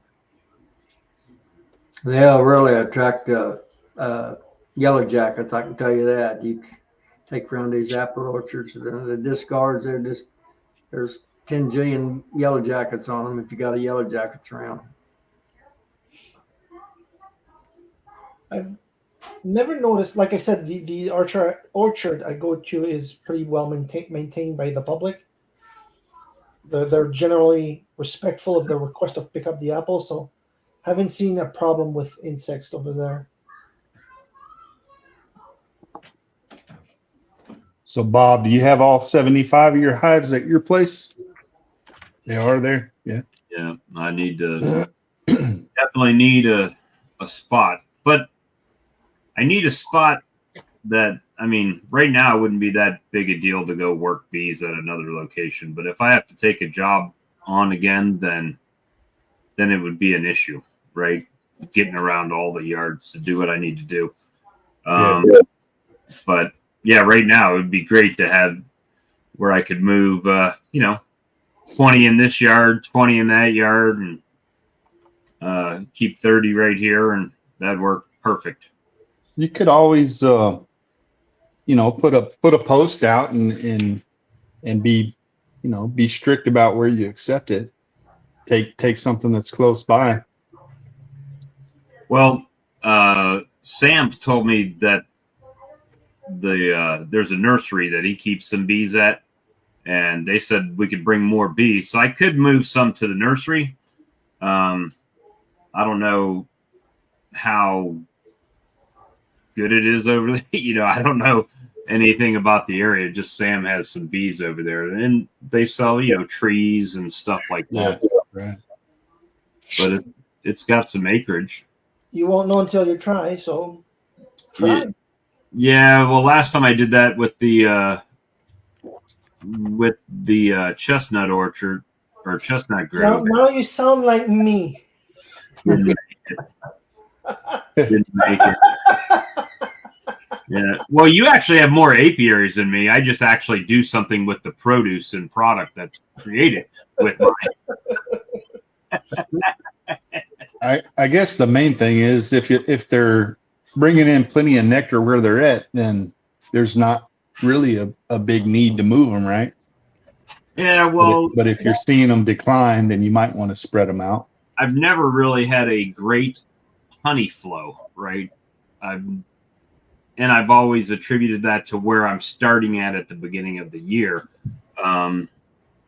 So I've just been trying to build, but this year was trying to build without diminishing what I've already had going on. So I don't know. We'll see. I do need another place though, but it needs to be somebody that I trust, right? And somewhere that I know that I can get into. Like we had this big, it was a plantation home we did the cutout on last year. They said we could bring bees over there, but it's all gated, right? So when I go over there to get in, I have to pass code to get in the gate, go in there. And so that means that you have to call and let the guy know when you're coming and if it's okay, so that's, even though it's a great location, it's not. So I let everybody know when I'm coming, but I don't ask permission. So I do text them, hey, I'm heading to go check on the bees. That way, if they do have something going on that they don't want me there, they can say, and we can try to reschedule. But otherwise, that's it. I say I'm heading out there. I'm going to go check on the bees. And that's more for just so they know, if they don't, especially if they don't live where the bees are. Right. They just, if someone calls it in, they know that that's me out there, not somebody else. Well, I'm sure this place is like $1 million place. So I'm pretty sure they got cameras everywhere and whatnot, which is fine. I mean, but just They might I have, they might have an HOA, Bob, that says no honeybees. not this place. I'm gonna check that out. Chestnut Grove, it was good because they didn't care. They knew if they saw my truck down on that end that I was at the bees, right? And they didn't really care. It's just none of the bees survived over there. I You got can always try and start with fewer hives. See how they respond. Then you can bring more. Yeah, well, with that Chestnut Grove, I think I've had 5 or 10 out there, nukes, and even the nukes wouldn't take off over there. I didn't know what was going on. But we'll Well, didn't you have that strawberry thing? Had a lot of spray and stuff going on. what's that? Didn't you have one where it was strawberries? They sprayed a lot. It's the same company. That's one of the things is so the people that moved the orchard or strawberry patch down here, that 188 acres, that's the same people that were across the street from the Chestnut Grove, right? So they would spray their fungicides at night or first thing in the morning before the sun came up. And those bees just never, I mean, they would never grow at all. And I was constantly requeening and doing everything, and they just wouldn't grow at all. Well, science wise, they have determined that fungicides do, they're detrimental to bees. Mm-hmm. So yeah, And it might be the fact in that there. strawberries are not all that. What they have is not a nectar source and maybe not even a pollen source. Yeah, so that's what Shane's saying. Some areas can have a limit. Maybe fewer hives would make as much honey, right? So I think I have one of those things going on now where I've got so many colonies that they're competing with each other for the nectar, right? So if you spread the nectar out, where if it was just like a few colonies, it would probably be in abundance for them, right? So they would make plenty of honey. But when you got too many, then they all get a little bit, which means you get none, right? Because they haven't packed it out in the colonies. So Yeah. that's kind of what I've been fighting right now, I think. And you don't need to set the new hives that far. Like 4 miles is more than enough to spread the bees out. Yeah, I mean, I would definitely put some out there. Well, now I've got time. I could, plug up an entrance, throw them in the truck, or take them out at night and do it. It's not an issue. When I was working, it was an issue, but now it's not. Yeah, and closer and further, both of them have their benefits. Like closer, you can mess with queen rearing, and further, you can just spread your nectar sources. Well, and Doug probably could speak to this, but like Brad says, he can make a 1-frame split, and that thing will produce honey from them. In Canada, I make a 1-frame split here, and might be next season they might if they grew fast enough to even do that. If I make a one frame split, I'll be putting that empty frame somewhere pretty soon. Right. That's They'll probably get robbed out. you're robbed out. It'll get robbed out the next day. If there's any Yeah. honey in it. Well, I mean, literally, I got those queens and I put them in, and I'll keep some feed out a little bit just as a gauge to see if the flow's on or not, right? And Yeah. put some out one day, nothing happening to it at all. Come back the next day after I put all those queens in, they're destroying this thing. And I'm like, well, that'll be fun. Hopefully these little colonies don't get just decimated by robbers. But they seem to be doing all right so far. What's happening, Doug? Just fighting Mother Nature. Mother Nature's winning right now, I think. Got a lot of rain up there. Between the bears, the skunks, the wood ticks, and the rain. Well, it might even be snow tonight. Yeah. Golly. That's crazy. It's almost June. Well, I haven't seen a post from Ian yet today, but I'm sure they probably got snow in his part of the country. To the Really? east of us, they've had snow. Yeah. Really? Brad had 2.5 inches. They were calling for 2.5 inches of rain today. Yeah. Well, That's a but lot of I rain. mean, Brad's what, north of Ian by what, 100 miles or something? Yeah. It's a 2-hour drive, 2.5 Yeah. hour. Is that right? That long? Mm-hmm. Yeah. So, I Ian mean, is about. to me, he's south. You know, he would be warmer. Brad would get the snow. I thought. No, it's along more along the Manitoba-Saskatchewan border where the snow is in the southern part of Manitoba too. I saw a post that Ian shared that somebody over there put out 98 queens in the rain, and then it started to snow. So they got them in, but hopefully they can keep them warm. Yeah, we got 50 queens in today, and we can't do our splits yet. How do you store those, Doug? When you get that many and have to hold them, how long is the longest you'll hold them? Well, just as short as possible. I agree on that. He'll keep them and water them just in the cages they're in. Yeah. But if it has to be more than a few days, we'll put them in a queenless hive and let them look after them too. Yeah.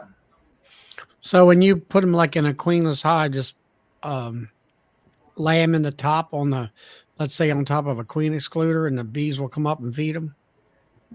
And we'll put them right down in with the bees. Yeah. Okay. You just lay them, you attach them between the frames, or you lay them on top of the frames, or how do you do that? I got to be interested in that. Just move a few frames so that they can fit in between them. Okay. Well, do you have a special frame that holds those queen cages that you can put that frame in there and they? Yeah, will they're all on a bar, eh? Okay, so you do have a frame that you put the cages on a bar. Yeah. Okay. Yeah, I've seen pictures of that. But we're having just about rain every day. Try to cut grass in the bee yards. I pretty well finished that yesterday, but that was in the mist and rain. And I grafted one frame of bees on, I guess it was Monday. Haven't even had a chance. The weather hasn't let us pull them out to take a look. The temperature +4. It's been all day. Cold yesterday too. So that is a grand total of 39 degrees Fahrenheit. That is cold. It's not good. Yeah, I mean, as far as in the bee world, that's cold. I'm thinking it'd be great. Yeah, well, I understand what you're saying. It'd be Blaine's down there cooking. I need to move somewhere where it's like 72 all year long outside. It's 40 where Blaine's at. Exactly. That'd be nice. Well, next Tuesday, it's forecast to be, well, if in Fahrenheit, we'll be about 80 above here next Tuesday. But those guys, like Brad says, they can't forecast yesterday. Sure. Yeah. For a while over here, the temperature, like the weather station temperature was broken. It was saying 46 Celsius. It was really 26, but it was for some reason like that. I don't know how or why it happened, but I've never seen that before. But we're getting overrun with skunks too. I've taken 16 skunks out of the yard so far. Wow. Six out of 1 yard. Jeez, that's a lot of skunks. What do you do with them? Release them further or release them underwater? Somebody dumping them, Doug? I just use a cone bear traps and they drag them off a ways and they turn into fertilizer. They're not Did y'all- bad soil. Somebody dropping live ones off at your place. No, Did y'all see the Morris homesteads Yeah, I was just looking at that. Here, I'll pop it up. All right. made a split and the queen returned? The bees are making emergency cells the first round of brood. So the queen came back, laid some brood, and they're already making emergency cells. Supersedure. She might not have got mated very well. Probably supersedure. But usually they don't know if it's supersedure. And so are they capped already, the Morris homestead? Because usually they don't, I mean, That's usually they'll uncap. That's when you see the spotty brood, right? Is they'll sense that it's not a good mated queen. It may not be good enough genetics. They'll uncap them. His name Matthew.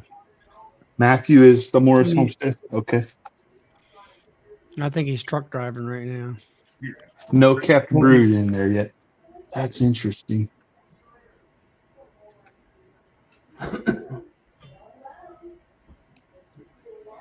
4 or 5 nukes. Yeah.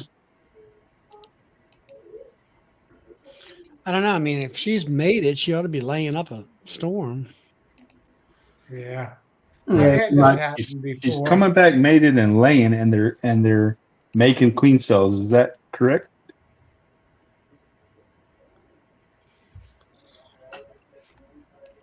Well, I've had something like that happen to me, like a queen that came back poorly mated.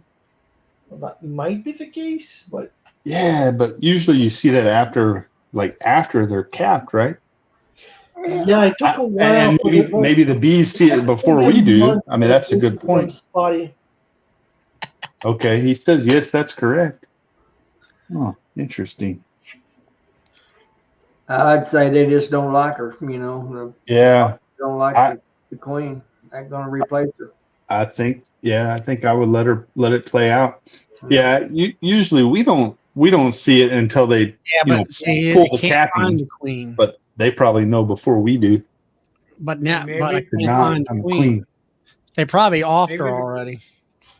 Maybe the queen Yeah, got true. damaged during the mating trip. Yeah. Who knows? I don't know. I guess you'll have to wait a little while on that. You And can't Laura, find the queen, you will. there's your question, Doug. Let's see. Well, now that's not the one I want. This one here. So, how do you get rid of skunks and they stink? most of them don't. If you use conibear traps, most of them, Yeah.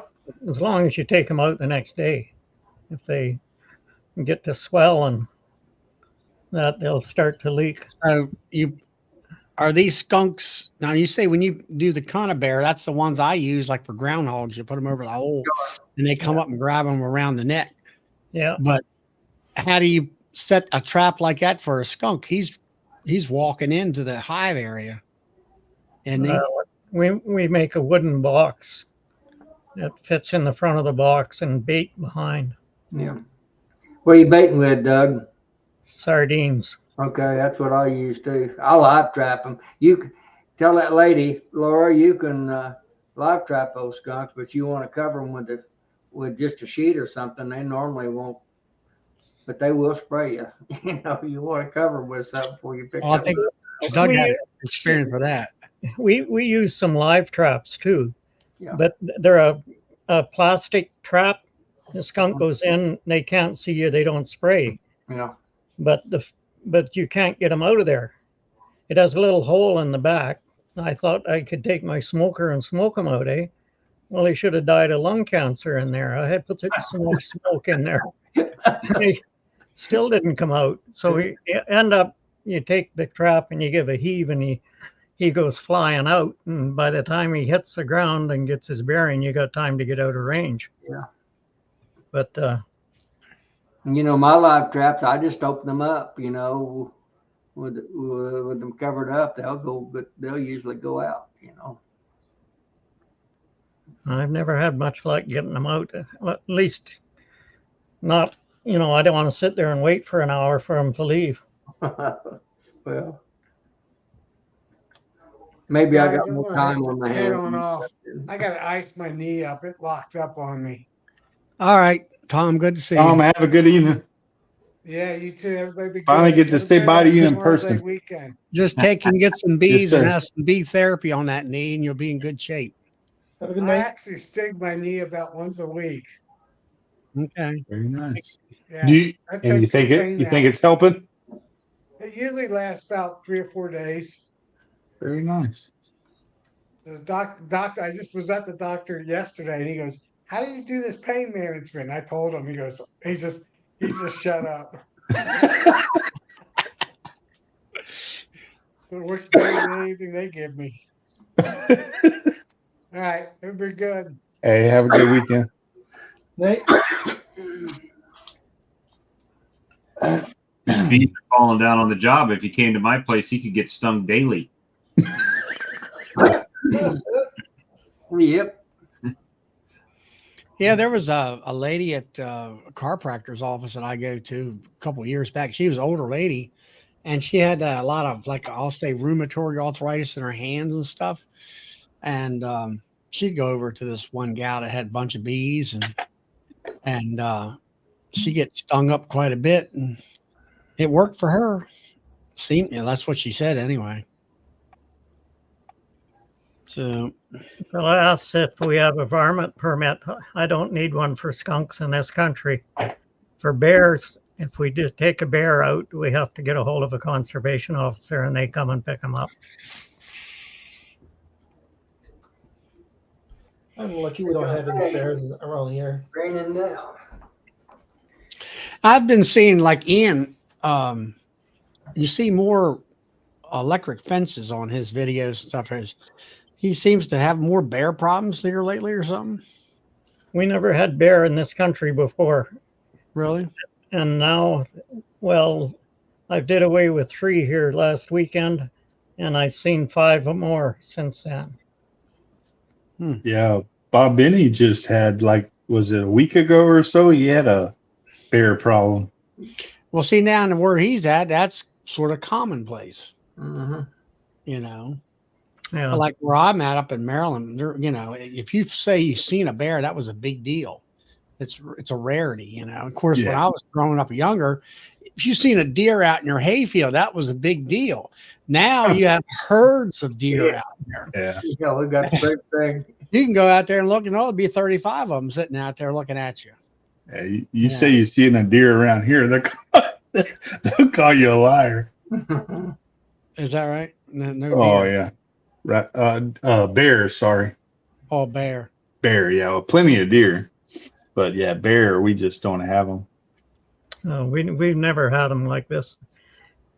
To see one a few years ago was rare, very rare. So is that they brought them in, Doug, or they just got multiplied to the point of that?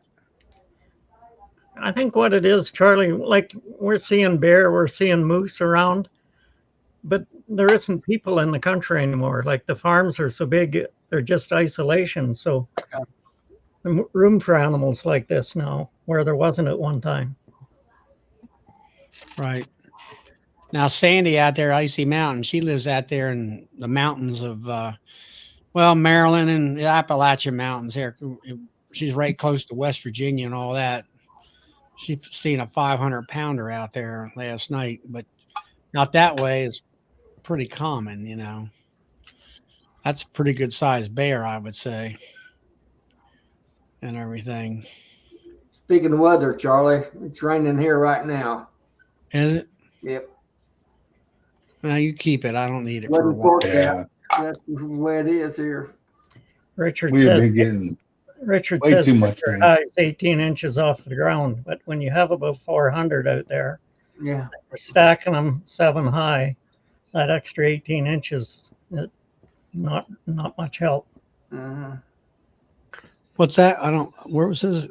Where are you reading this? It says get your bee entrance 18 inches off the ground. Binder put it up there back Yeah, away. when you got 4 deep boxes on top of that, it'd be a skyscraper. Yeah. Hell of a skyscraper. Hey there, Spanky. Good to see you.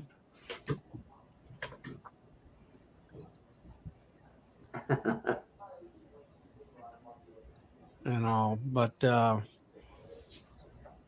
yeah, like I say, I'm glad we don't have any bears around here.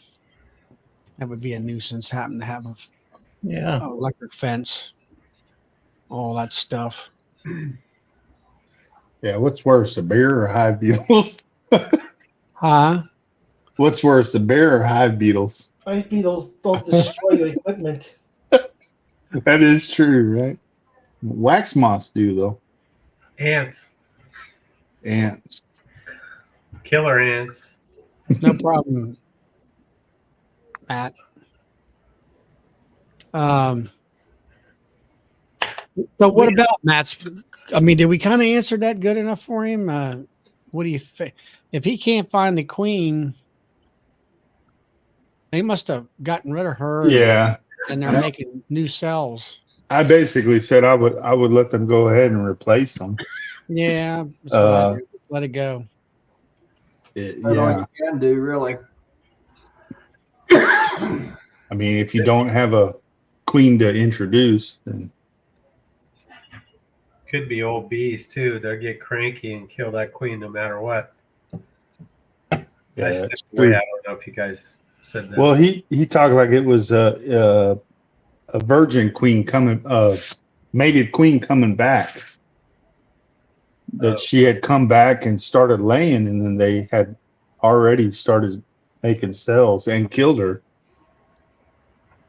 I wonder if it was one of those that might have had multiple virgins and one flew out and one hatched out and then That's possible. Yeah. came back and let it know what was happening there. Yeah. Good point. Was it just one queen cell in there, or could there have been more?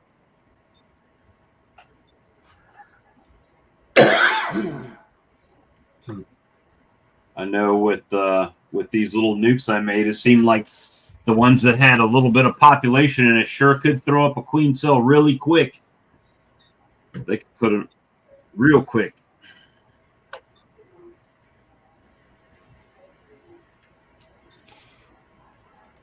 What's that? Before you put the queens in, or what? Yeah, I went in like 3 different times. And every time I went, I was knocking queen cells down.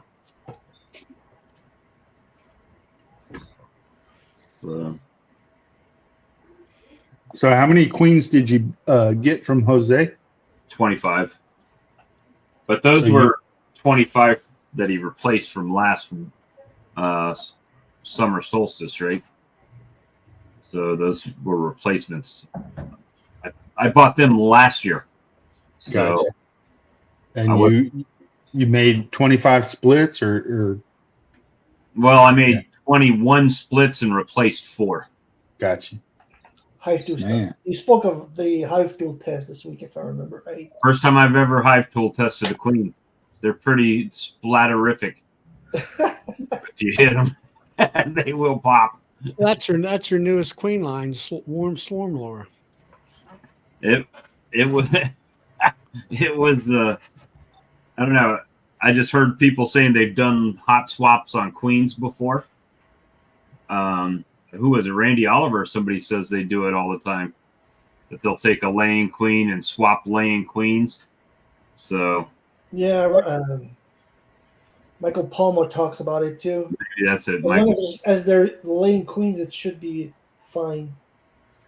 Yeah, I think Bob Benny's even said that. However, my second one was not laying, right? Mm-hmm. Just you're 3 breeding printing, right, aren't you? About the hex hive. Your hex hive, I think, is cool. The other hex hive that I've seen, I think, is a waste of money. Me personally. It's a cool novelty, but can't extract honey, right? Because it doesn't hold Langstroth hives frames. So what are you going to set it in? Yeah, you'd have to manually Run out of equipment. manually extract it. If your bees start growing, what are you going to use to throw another box on. Nothing, right? So it's like, it's cool. I mean, but it's one of those things that I don't know that I would buy one. If I had a printer, I might print one. Yeah, and the way I understand it is the frames aren't all the same, right? I mean, you got a narrower or were they the same? And I was watching Brian's video, and they were like all in there, kind of at different angles. And So maybe they're the same. So that's a plus. I mean, as opposed to being different size frames, because then you can't move them around, right? right. You can't shuffle the frames like you would want to. But still, you need some kind of modification to be able to pop those into like a standard frame so you can extract them or something. But yeah, it just looked like it took a way long time to print that. I think he said it was 200 and something bucks for that thing. Yeah, imagine. I think Was that the plane? I think he bought the plans, so maybe that was the cost of printing it. Yeah, I think it's the cost of printing. I don't know if he's planning to sell them or not. Sometimes he gets stuff and then he markets it too, right? Yeah. But it's seems like, I guess something cool to put in the garden. Yeah. If you want to replenish the package every year or something. 3D printing, I think it's in my opinion anyway, it's just for prototyping. It costs way too much to 3D print stuff. And it takes a long time. So Yeah, exactly. So I guess you couldn't 3D print a cowlid extractor. Well, you could. It'll be ready in a decade or two, but you could. Yeah, it would take 10 years. Yeah. Have to print each piece individually. And it would be a Cowan plastic version.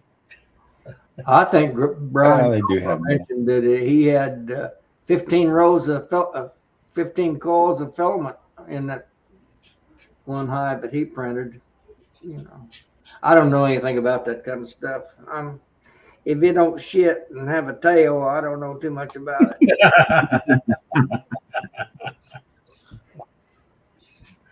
It's very time consuming, 3D printing, which I think, in my opinion, negates all production possibilities. It's Anyway, good for prototyping if you can exactly make a prototyping prototype and use those to make molds.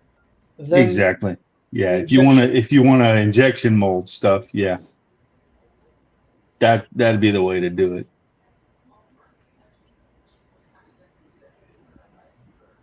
I thought it was cool though. Yeah. Oh, absolutely. Yeah. Usefulness of it. Well, I've seen hex ties with hex frames. It's beautiful, but how do you extract that? Well, see, the hex frames is like what Spanky did, right? The cathedral hive. It's basically like a top bar, but because the whole hive's hexagonal, however you want to say it, is the top bars they come up like this, like the top, right? Yeah. Then the frame or the comb hangs down in there. What Brian did goes straight up and down like a tower, and each box has 3 sections that are aimed at different angles, and it towers up. So yeah, you almost need like a frame to house those little smaller frames so you can extract them. Otherwise, you're forced to just manually crush and strain or whatever. That's a pain.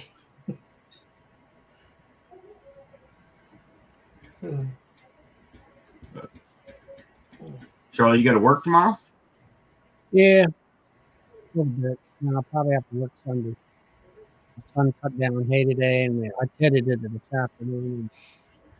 It'll have to be, where he'll work on it tomorrow, and then probably Sunday we're going to square bale, I guess. I did get to use the new tractor he got. It does drive nice. Big Lamborghini tractor.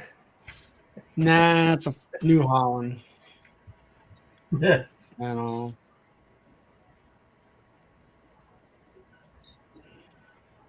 Oh, Yeah, that's Hilco is 3D printing his electronic boxes.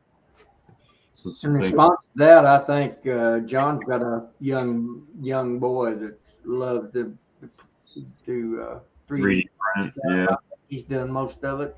I sent him a message and he never got back with me. I was asking when he was going to have the his creamer, and he never answered me back. So I'm not sure that he hadn't been gone, Bob.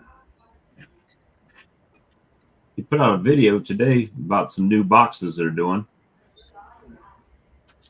Yeah, they're doing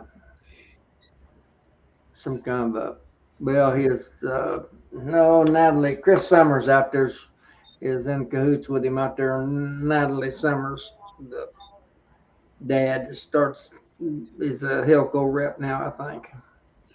Right. Yeah, Missouri. Hilco West, I'll call it. It's out around Kansas City. Well, she lives in what, Missouri? Yeah. What would you say again, Charlie? I say Natalie Summers lives in what, Missouri? Yeah, up in Kansas City is where they live. And John's in kind of north central Illinois. He's in a little old podunk town of probably 500. I think he owns the whole town now. Hmm. And Hilco's where at? What state's he in? He's in north central Illinois. That's what I'm talking about, where John is. Yeah. Oh, okay. I was Where are reading. you at again, JW? Down by Carbondale? Am I by Yeah. Carbondale?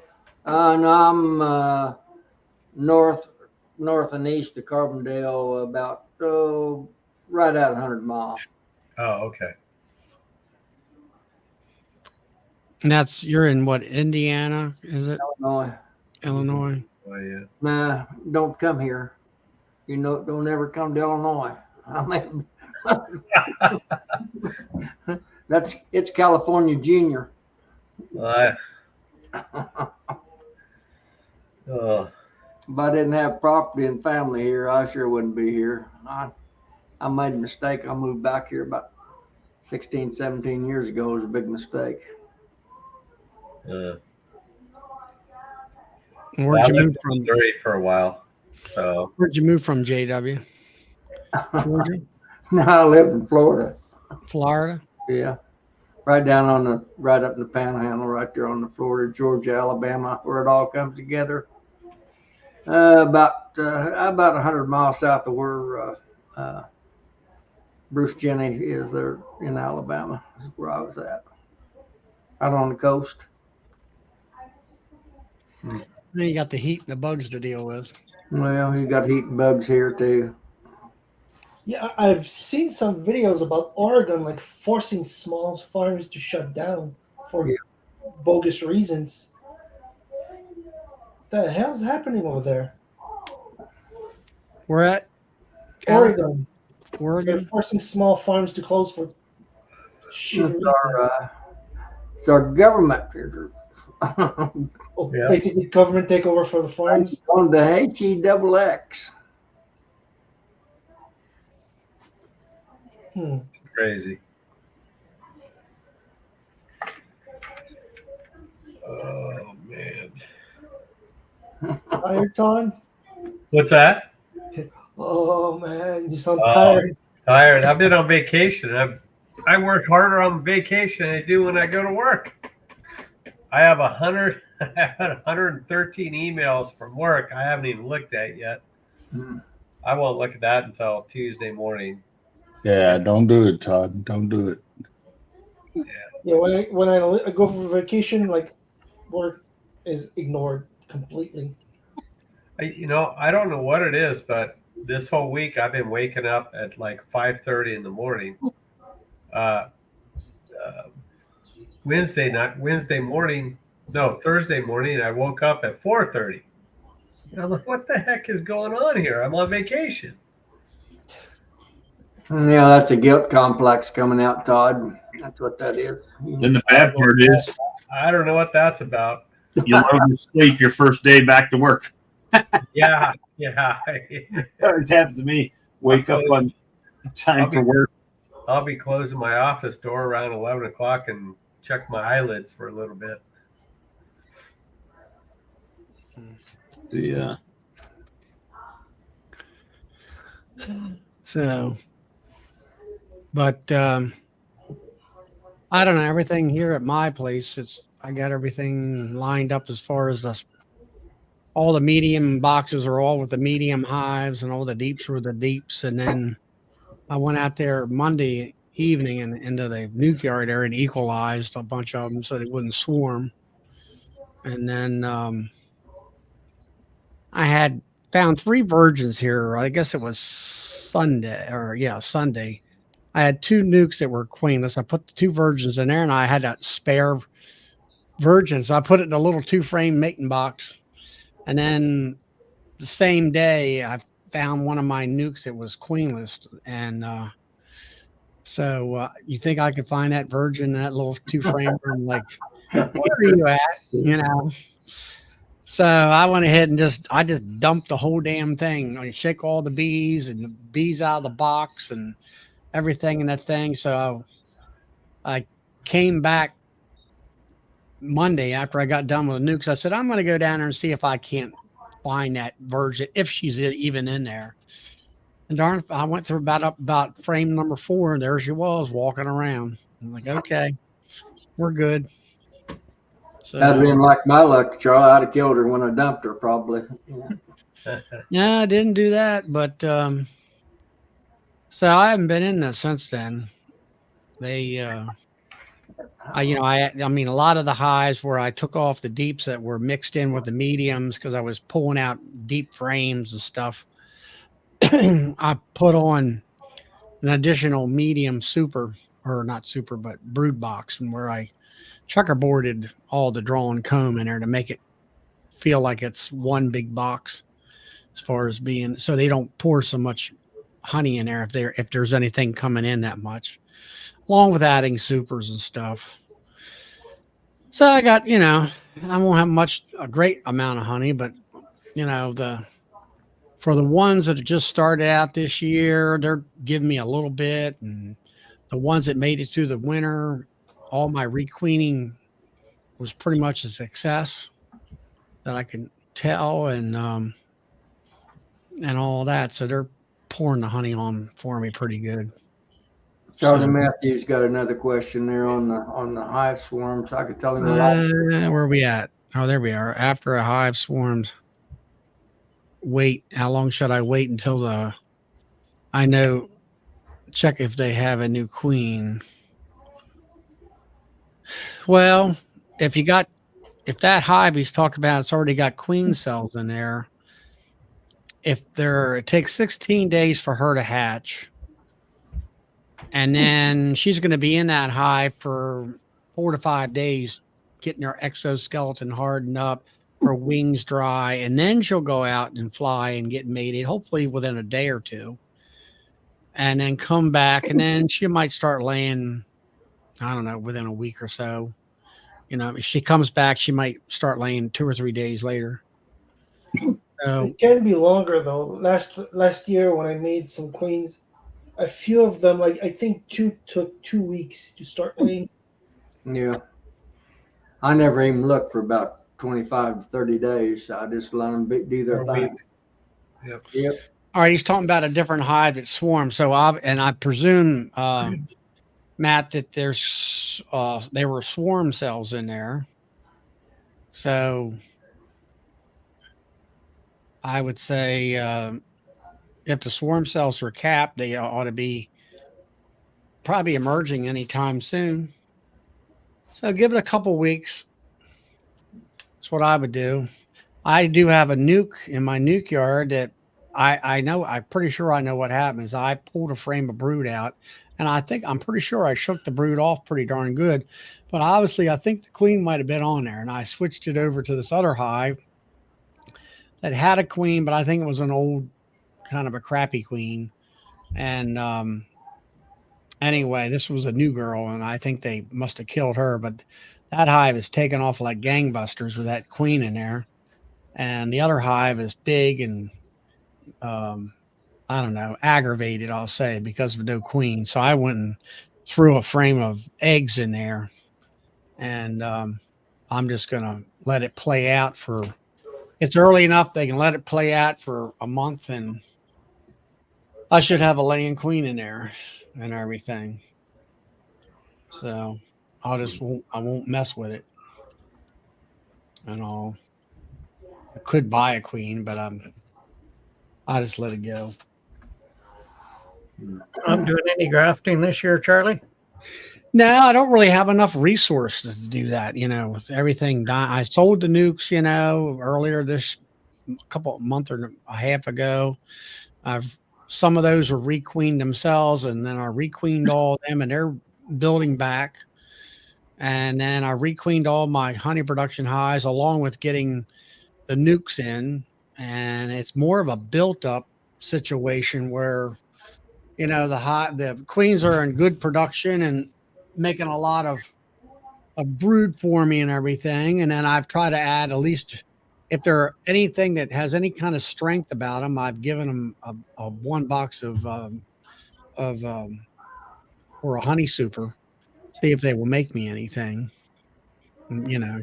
or give them that so they can store stuff up in there and keep it out of the brood nest so they can lay as many eggs as possible. All right, it's all that. So there's Shane or Matt. They sent out 2 cast swarms, so that sounds like that they had virgins in there already. Mhm.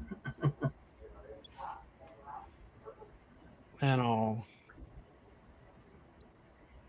don't know. I've never had that problem before where they set out 1 or 2 swarms. Might be a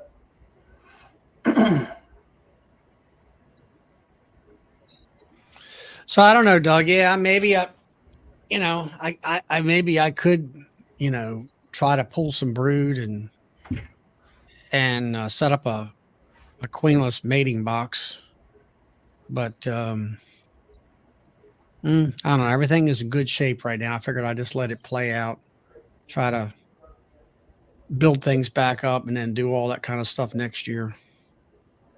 Hopefully.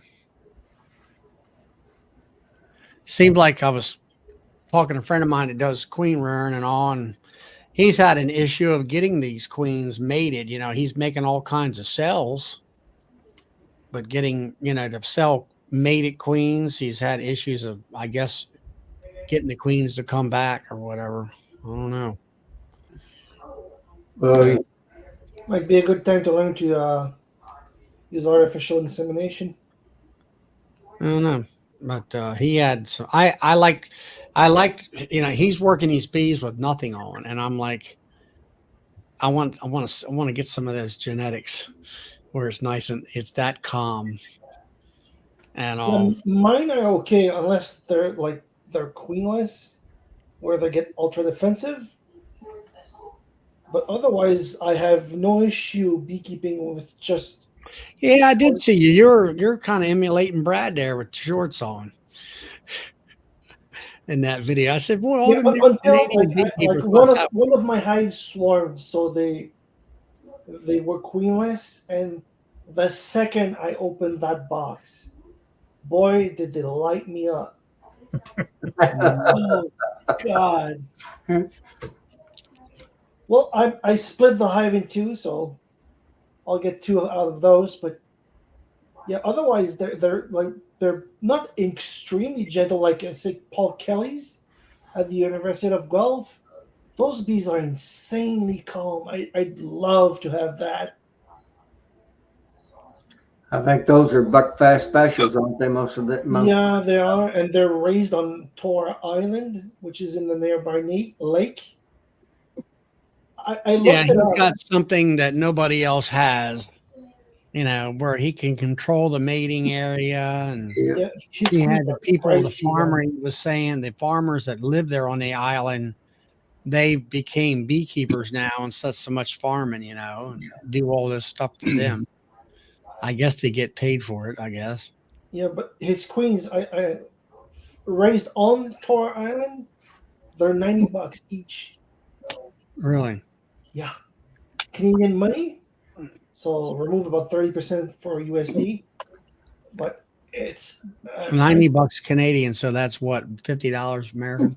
roughly, yeah. And $1.25. Not that much. No, they are cheaper or And they did say today in our queen rearing workshop that they are doing studies on bees that are hangry, aggressive because they don't have the resources that they need. It could be And mine. so, I'm sorry. So that could be mine. Yeah, I've experienced it. When I've done those CC Millers and I don't give them the proper resources, they come at you, and it's a calm hive. Otherwise, you go into them when they've got plenty of resources and they're nice and calm. But yeah, when you start cutting into them, stealing their brood, stealing their food, they do get hangry. I got something like that too when I made a flyback split. I took away everything except one frame of brood and one frame of food, and I moved everything so every nurse bees was taken away, and all the workers came back to that spot. Made the mistake of opening the hive with only workers trying to rebuild. Yeah. You see, bee tornado. It was insane. Oh yeah, I bet. I wouldn't even attempt to get queens mated in my area right now, in between the barn swallows and the dragonflies. We got them by the billions. Them, and we also got 10 billion million cicadas. I don't know if anybody else. Oh yeah. I seen that video. You guys really got him out there. It just roars. It just roars in my country right now. I mean, it's just a solid roar. Well, the cicadas should feed the birds a lot. Everything eats them, but everything's full of them. Birds couldn't eat. They're so thick. They're 2 inches thick under some of my maple trees, the halls from them, fellas. And they're so thick, and it's been raining. They're starting to, it's like walking into a stink yard. It's they're rotting and decomposing, and the ground actually stinks around them. There's so many of them. There's billions of them. And they say there's another different hatch supposed to come hatch out here in about another 20 days. Well, what you got to do is plow the ground up all over the place, and you won't have that problem. Well, you're going to roll up a lot of tree roots, I can tell you, around where we got the cicadas so bad, because they're those cicadas hatch in either every 13 years or every 17 years, and there's like several broods across the U.S. and they when they come out, it's all at the same time, so it gets crazy. This is one of those years that the 13 year and the 17 years is in sync. They're both coming at the same time this year. Oh, that's gotta be a lot. We got it, but I'm telling you, I put out a little deal on Facebook if you want to look at it. It was just a little, 2 minutes short, but they're just stacked up by the billions. You can't. I mowed today, and they just slide on you. They're just every place. That's like those. Do you have Japanese beetles up there? Yeah, we get them. Yes. Oh man, those are a mess. We haven't had those here this year. Oh, those are What- amazing. Usually about what June is- when they hit here, the Japanese beetles. What are the Japanese beetles? They're a little old blue beetle that eats everything that moves. Yeah, it'll land on a tree and take every leaf off of it real quick. But the funny thing is, when I moved to Missouri, I'd never seen one before, and so my neighbor said, "Oh yeah, you got to put out these traps." So I go to the local MFA and I buy me a trap and I pull, and you hang the trap on there, and it's got some attractant, and then the bag underneath it catches them. Oh yeah. That dang bag would be full of beetles in like a day. And if you didn't go out there and change that bag and the wind blew towards your house, oh, Stink. Yeah. it was My bad. God. It smelled like death. It was bad. There's so many of them around here when they come, and it varies by year. It depends on the conditions, Lane, as to how the hatch is. If you have them on a bad year, they no use trying to even trap them because they're just addicted. They're everywhere. I think if you put traps out for Japanese beetles, all that does is attract more. Yeah. You'd be better off not even putting a trap out there. It's crazy. I had a 5-year-old sycamore tree on the side of my house. First year I experienced Japanese beetles, and within a couple of weeks there wasn't a leaf on it. It looked like winter. Yeah. It was so bad. It was bad. We'll get army worms, and they flow just like a stream, and they'll clean everything green in front of them. Yeah. If they're crossing a road, you got to be careful because it's just like driving on grease. Oh, geez. Amazing. And they'll wipe out a field like of alfalfa or something, and it's just a matter of hours, basically. Yeah. It's like a wave of. So what do they spray for that too, Doug? Yeah. Yeah, they will.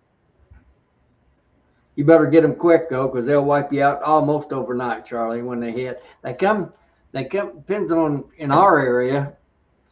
When we get constant south winds, they blow up from the south. I think they raise them down there. Primarily in Alabama and Georgia and that area. When the hurricanes come in, a lot of times after a big hurricane, what brings all that moisture up north, we'll have the army worms in this area, and they'll wipe out a field of soybeans practically overnight when they move in. We haven't got that stuff here. Well, hang on, they're coming your way. Everything that's bad, is moving around. Well, I'm going to take off, guys. I got to eat some supper. Todd, have a good night. Yep. You too. You guys have a good weekend. Night, Not, Todd. Talk to you later. Bye-bye. Thanks. Bye. Was that thunder at where? that was me. That's thunder off come through my mic. You're Yeah. gonna lose hungry. That was a big lightning strike thunderbolt. Thunder from me. It's Yeah, we've been getting way too much rain here. I'm worried it's going to be another 2021 where we did not have a good honey crop.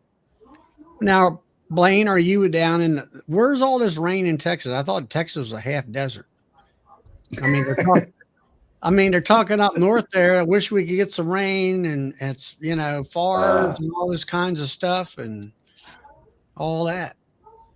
Yeah, Are you down in the Gulf Coast or something? No, sir. I'm Central West, so I'm about an hour and a half northwest of Austin. Yeah. And it's same as 2021. We got a lot of rain, and it was just at the wrong time. The bees can't go out and collect the nectar that they need. They've been bringing in some, so I think it's better than 2021. Or what? There's plenty of flowers. Yeah, it's just if they if too much rain, they can't. The water will wash out the nectar from the flowers, and there you we'll are. see. He answered your request. Hey, Brian. Hey, Blaine, how's it going? Hey, good. Good to see you. Good to see you. I finished packing my truck up for the weekend, and I saw I got summoned, so how could I say no? It's the first time coming on, and I got summoned. Yeah, exactly. I was like, all So right, good I to gotta see you, jump man. on. How are you? Good. You? Awesome. Getting ready for the market weekend. We've got, Very tomorrow nice. and Sunday. So I got the truck all packed up. I'm sitting here in my garage. I got all my bee stuff on this side of the garage. Well, like the truck gets empty. Do you do markets like every weekend? So we do them. So far we've sold out every year in December. Okay. So we do them from like July to December. Yeah. But yeah, we do them come in July. We'll start doing market. So the farmers markets, they don't want you to be there all season long? So far they've understood. I tell them we harvest in June, July, and Okay. so far we sell out in December. So yeah, they've And been I understandable. saw you're at around 75 right now. Yes, sir. Yeah, Yeah. 70, 75, somewhere around there. I mean, we've been watching you kind of from the comments section. Like, what's your goal? Like, are you planning on going full time? You seem to have what it takes, Blaine. You've got everything in place. It looks like you're going for it. Is that your plan? That is my goal. Yeah, Cool. that's my goal. Right on. And I don't remember what it was that made me decide last year that I think I'm going to stick around the same amount this year and just try to build. Yeah. But yeah, I'm gonna definitely try to just make stronger hives and repeat next year. Next year will probably be selling more nukes. But yeah, I think I'm gonna 75 to maybe 100, 125. That keep you busy for sure. Yeah, exactly. Yeah, while I have a job. How much honey do you produce like last year? So last year for me was only around 600 pounds. Yeah, they ain't. Yeah. Sounds So like we live in the same area. yeah, Same exactly. It's yeah, and last year I started the year I think with 44 and built up to 75 and then this year I've kind of I sold off a few nukes, but I'll be a little stronger this year, but the year's got me worried. Like I said, the rain, it seems like it's going to be a repeat of 2021. So I don't know if it's going to be a good year or not. And you're near Austin, is that right? I'm about an hour and 20 minutes, maybe northwest of Austin. Okay. And you said you have bees on other people's properties. Like, what does that look like? How many? Like, what's your range? I do, like? yeah. So I've got like 6 locations, and they're probably about a span of, I go about maybe 30 miles north and probably about the same east from where I'm at. And so I've got, where I'm at, I've got most of my hives that are at my place, and then I've got 2 locations in Burnett and 1 location in Lampasas, which is north, and then 2 locations east, which are in Liberty Hill. So where do you live at, in Fredericksburg? I'm in Charlie, you are familiar with the area. I'm looking at the map. I'm in Bertram, which is near Burnett, but Fredericksburg is not too far. It's a little bit south from where I'm at. I see Burnett. So Yeah, Blaine, I'm basically Burnett. Do you take advantage of the ag exemption tax breaks as part of your business plan there in Texas? They've got some weird rules there, right? So only for my out yards, where I'm at, we so their rule is you have to have 5 to 20 acres. Okay. But when you have a house, they subtract an acre, so it's basically 6 to 21. And where I'm personally living, it's I'm on 5 acres, so I don't get the ag exemption. But do people hire you to put bees But- on their property to get that? Exactly. Yeah. The people that I place the hives on are doing it for the ag valuation. Yes. And you get paid to do that? So far, all the ones I met, I don't charge them a thing. Oh, wow. Okay. Yeah. Huh. Cool. But potentially, yes, you're right. You could. Right. You could try to charge them. But so far, everyone that I've been selecting has been fairly convenient. So I'm more so just kind of doing a handshake deal where I would like to have bees and they would like to have bees. Yeah. Yeah, How many so, hives will your out-yard support, Blaine? I'm sorry? How many hives will your out-yard support? So I've got, at my house, I've probably got the most, which is probably about 40, 45. And my outyards are all probably around 12 or less. But they would probably support more than that. And that's what I've started doing. The new locations that I take on, I tell them that, the county requires them to have, let's say 6 or 12. But I would, to make it worth my while, I'd like to be able to put at least double that, or, I give them a number.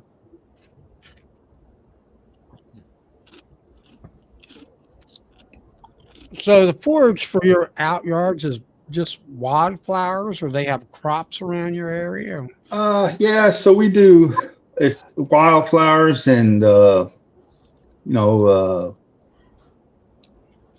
there's, in our area, it's probably,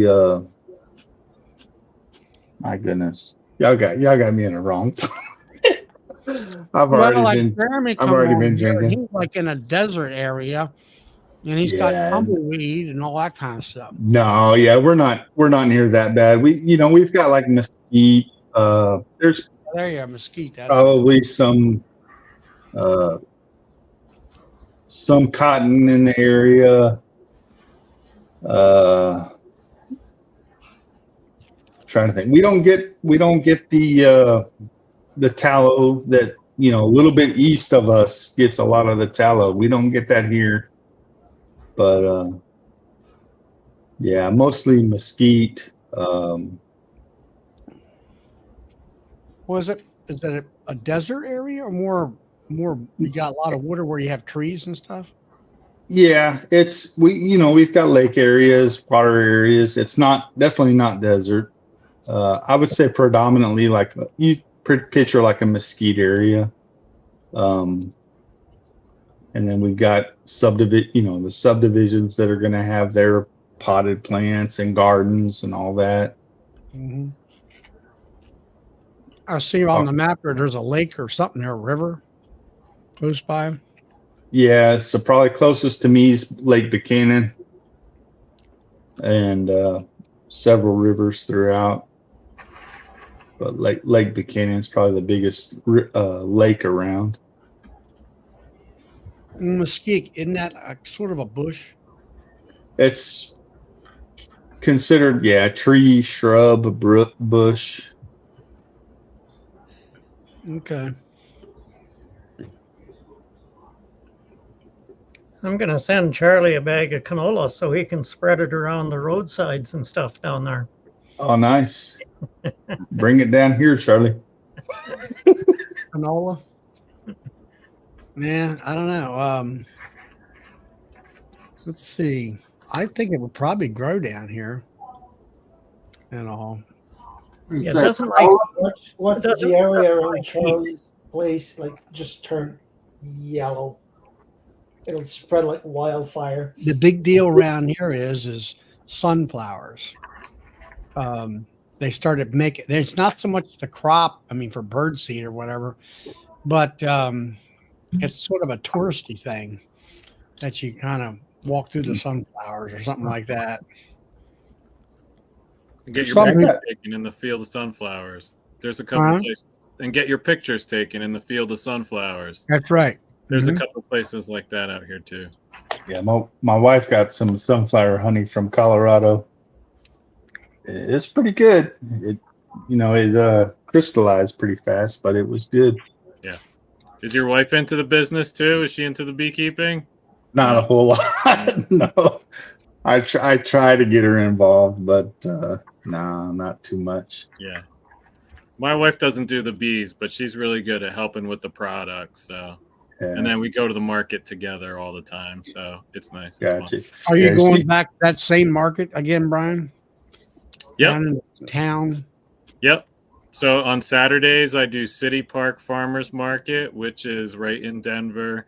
And this is the new market I'm doing this year. And then Sundays, I do Highlands, which is the one I did Sundays last year.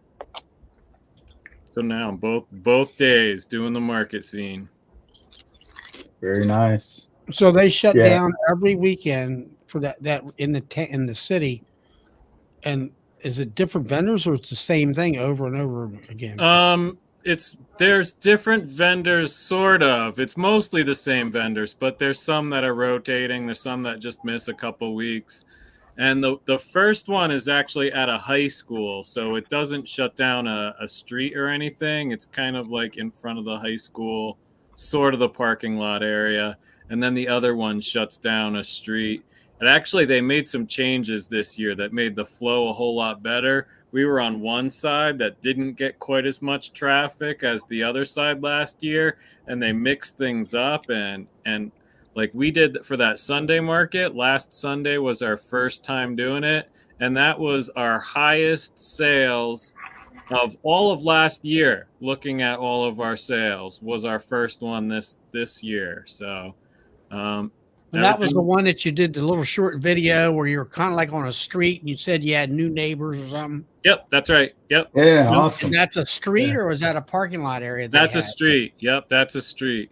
And here's a funny story. We had last year, they're like college kids and they made like breakfast sandwiches and they killed it. They would have a line long all the time. But like 3 times a morning, they would pepper the sausages that they were making for their sandwiches. And right next to us, it would come over. I swear to God, it was like getting pepper sprayed by our neighbors 3 times on a Saturday. And they're great people, but I do not miss not being by them this year. And I didn't say anything about it till like the very last market day. And I was like, yeah. I won't have to get pepper sprayed for a couple of months. Well, and it didn't bother them at all. They would just pour it on and they would just keep going. And Jen and I would be mid-sentence and we just start coughing right at our customers. Oh, it was the worst. Yeah, so we've got different customers, different neighbors this year. Well, I guess what I was getting at is if you have it every, it's continuous all through the summer, right? Yeah. Every weekend. And I mean, I would think that your crowd would say, well, it's the same thing it was last weekend, and they wouldn't come out and support everybody. We were worried about that, but our data last year did not support that. Our data last year steadily went up throughout the year with minor bumps for certain reasons, like a bad weather day. Right. But that was something we were concerned about, Charlie. But I think it actually went up because people got to know us and they came back when they ran out of honey for more. So yeah, there is there are regular customers and they're not going to need it every week, but there's a large enough population at these markets that they're going to rotate through. Mm-hmm. Yeah, I'm going to have a hard time keeping up this year. That's going to be my biggest problem, which is a good problem to have. Exactly. And if I run out in November and I don't have to do December markets, bummer. I get a little longer winter break. I was so glad when we sold out. Yeah. Yep. And Jen's scrambling around. What are we going to do? Well, I'm going to rest. I'm going to sit with my cat. Right. Maybe build some boxes. Yeah, maybe. Hey, Bob. Jonathan Smith is asking if you're going to buy buckwheat for this year for sowing. Probably not. It was not. I don't think there was enough harvest off of that for my bees. I mean, it was neat. Maybe I don't know if it. Is that something that'll come back every year, or do you have to seed it every time? You have to seed it. Yeah, see it. Yeah. I don't think so. I mean, if you had a 10-acre field of it, might be one thing, but just to put it like out in your backyard, I don't think so. I just spread it everywhere, and it came up, but it just didn't really do much for them. 60 miles east of me, they just issued a snowfall warning, 10 to 15 centimeters. That's 5 to 6 inches of snow tonight. What the hell? It's coming your way, Alex. I doubt it. If I was you, Doug, I'd move to Canada, someplace where they had better weather. Well, that's over in Manitoba. I'm still okay. That's getting into Ian's country, that one. Yeah. Bob, those creamed honeys looked really nice. Yeah, I'm using a very fine powder organic freeze-dried flavoring. So, I mean, it's really, but it takes a lot to get kind of like if you're advertising a lemon product, you want the customer to kind of taste some lemon in it, and you just keep adding it and tasting it, It's like, man, I guess this whole bag's going in. And that's what it takes. I mean, it was I think it was like $17 to make 20 jars, right? 21 jars of lemon. It took like $17 in extra product. So how many ounces of the powder was that? Do you know? I can tell you. Okay. Well, I guess you're making a lot of creamed honey too, Brian. Yeah. I'm trying to get ready. I'm trying to get ready for next week to stock up because you know how it takes a while for the creamed honey to set. Like I can't pour creamed honey tonight and bring it tomorrow and have it be nice creamed honey. It's going to be too runny. So, but you got your creamer, and then what was it? Did you bought 2 tanks for this year? Yeah, I have the 2 Lyson 18 gallons. So one just for bottling liquid, and one for making creamed honey. 12 ounces. 12 ounces. Okay. Yeah. Anthony's organic lemon juice powder, freeze dried, no sugar added, non-GMO. Yeah. USDA organic certified lemons, I guess. Cool. So let me ask you guys, the cream honey expert, y'all, particularly like the strawberry, you're using a freeze dried powder, right? I did. And you're putting it in a honey creamer, the Lyson or whatever. Is that correct? I don't have a creamer. I just used a mixer. So I make a master batch in my creamer, and then I'll batch out into a 5-gallon bucket to make small batches of flavors. So I'm not putting that flavoring in my creaming machine. Okay, you seed it in the mixture. Yeah, in the mixer, and then you put that in a 5-gallon bucket, and then you add the freeze dried strawberry. Yep. And what, hand mix that or? No, so it's like a drill. Yeah. Okay. So I've got that. Yeah. Basically a paint mixer. I do mine. I cheat. So I do the low torque mortar drill, and you get the screw bit with like a paint mixer. Yep. So you're doing that in the 5-gallon bucket. So that's just me making my flavors, so I don't have to clean out my creamer every time. Right. Okay. So you cream it first. Yeah. Yep. And then you put it in a 5-gallon bucket, and you do that mixer. Just to mix in the flavoring. So I'll do like a 3-gallon batch, are my small batches of each, and that'll make probably about 40 12-ounce jars. Okay. So you're doing all of that after it's basically creamed, you're saying, right? Yep. So it can sit in that creaming machine, and then I'll turn it on to loosen it up a little bit before pouring it into the 5-gallon bucket. But at this point, I'm just turning it over so quickly that I'll make a batch of creamed honey, and then adding liquid honey to it, and then just keep mixing it and keep mixing it.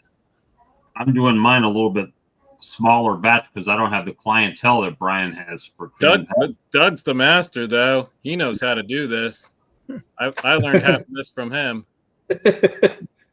Holding out on us, huh? The only thing I'll say, like all we do is cinnamon, but you want to use the same brand all the time too, because you'll find, at least with cinnamon, there's different strengths. You'll get your mix for one, and if you go to another one, it won't have the same flavor. So stick with the same brand once you get it. Now, you, Doug, being large enough, do you have two different machines, one for plain and one for cinnamon? No, I don't do a lot of cinnamon because we can sell just about all the cream regular honey. So cinnamon, it's just something to do sometimes. Yeah. Now, if I was to that point, if I had a flavor that I made a lot of, I would consider getting a second creamer and just dedicate that to that flavor, because making 3-gallon batches can get pretty tedious. So I'm making 5.5 quart batches. Yeah.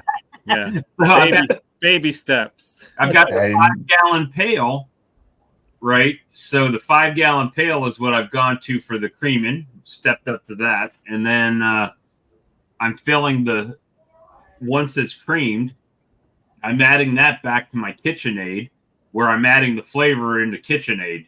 So I'm just using the bread, what do you call it? The little bread spiral thing to mix the flavor in. And then I bottle it. So how thick is it when y'all take it from the creamer to the 5-gallon bucket? I don't get it really thick, because as soon as I put it in the jar and seal it up, I'm putting it in the refrigerator. Yeah. Okay. So that's where I'm going. I basically mix the starter but I'm doing it.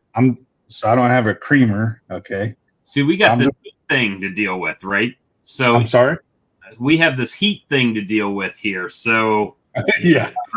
When it gets 80, 90 degrees outside, it's like 78 degrees in the house, even with the AC going, which is not conducive to cream and honey. I'm finding exactly the hard way. I spin it and spin it and spin it, and it's not thickening it up as much. So that's been my issue lately. The temperature. So I'm doing my my creamed honey. I'm mixing in manually with that same hand mixer that you're showing there, Brian. Mm-hmm. And then I add my flavoring, strawberry, whatever. And then from there I put it into a refrigerator, and my head went the opposite. I went to the left, it went to the right. But so for me mixing my starter with my honey first and then adding the cream, that's basically the same as what you're doing. I'm kind of doing it all at once, I guess. So I'll cream the honey completely and then add that flavoring as the last piece. Especially if it's a powder, it's nice to put it in last and then set it in the refrigerator so it doesn't either settle to the top or bottom. Sometimes Okay, good point. So you mix it. Okay, so you've already got your starter mixed in with your honey. Creamed honey's basically all ready to go. I could put it in a jar and label it creamed honey, but instead I'm putting it in a bucket and adding flavoring. Yeah. So then you mix it some more, add your flavoring. Yep. And then you put it in the fridge or whatever. Yep. Okay. It's kind of like making a milkshake, right? You take the vanilla ice cream, you put it in the cup, you add your flavor, and then you blend that flavor into the ice cream, right? Then you strawberry milkshake. Same thing. So that's basically I'm doing it without the mixer part. So I'm mixing it by hand first, and then mix with the starter, and then mixing in the flavoring, and then I'm putting it in the fridge. So when to I get it. started out, I would just make creamed honey in the bucket, one flavor. And then I wanted to start making 2 flavors. So I'd get a second bucket and I got a second drill bit and I'd be creaming that honey in there. And I'd do 2 batches and then I'd add the cinnamon to it. And then I'd keep adding to my creamed honey. And then I would add that creamed honey to my cinnamon if I wanted to make more of it. And then I ended up having like 3 different buckets for each flavor. Each had their own mixing bit, so I could just disconnect the drill. So several times a day, I can go to each one and mix it. And like I've told all these guys, it definitely paid for the creaming machine, but it got to be pretty laborious. And my product got better when I bought the machine because everything became automated. I can press a button and it was going to religiously do it 15 minutes on every hour, where in the past it relied on me passing by and stopping and going, oh, I should stop and do this. And that's just the pre-flavoring though, right? yeah, yep. So after that though, you add the flavoring. Yep. Gotcha. Okay. Yeah, that's on my bucket list. I gotta get I gotta get. Then with the creamer though, right? So once you pump it down to the bottom, you leave creamed honey in the bottom as seed. Then you can add more on top and recream it. So what I'll do is I'd make like a 3-gallon batch and I'll jar it down to the top of the gate, and whatever's left is my seed. And then I can add liquid honey. Even if it's cinnamon creamed honey, I can even still add liquid honey if I wanted to. It would go slower, and then I would just have to top it off with cinnamon later.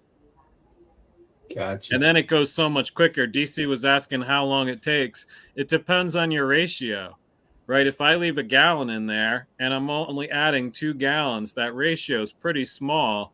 That's going to cream in like a week at the most. It'd be ready to jar. But if you keep that seed really small and you add a lot of liquid, that's going to make it take longer. And then he asked about the lemon essential oil. I've never made lemon creamed honey, but I have heard you can use essential oil.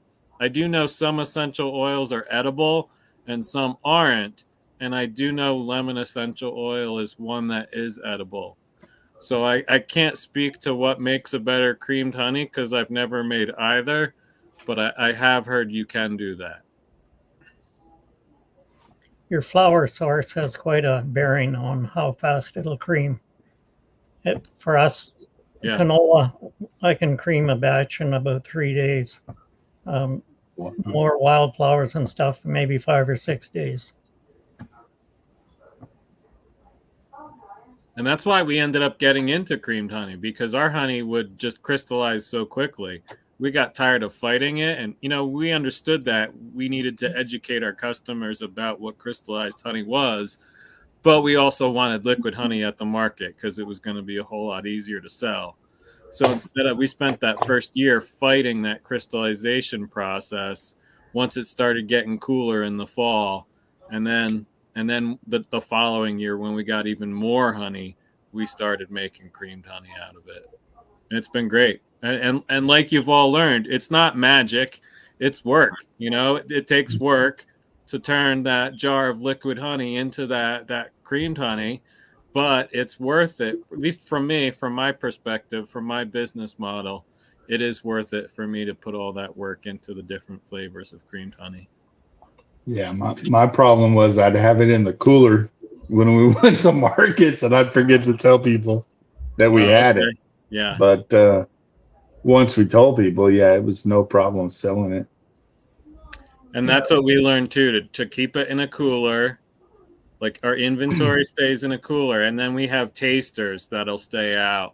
And on really hot days, we might end up having 2 tasters, where halfway through the day, 1 taster ends up back in the cooler, and then the second one comes out. Yeah. You just put ice in there? What's that? You just put a bag of ice in there and set them on? No, those blue freezer things, freeze packed things.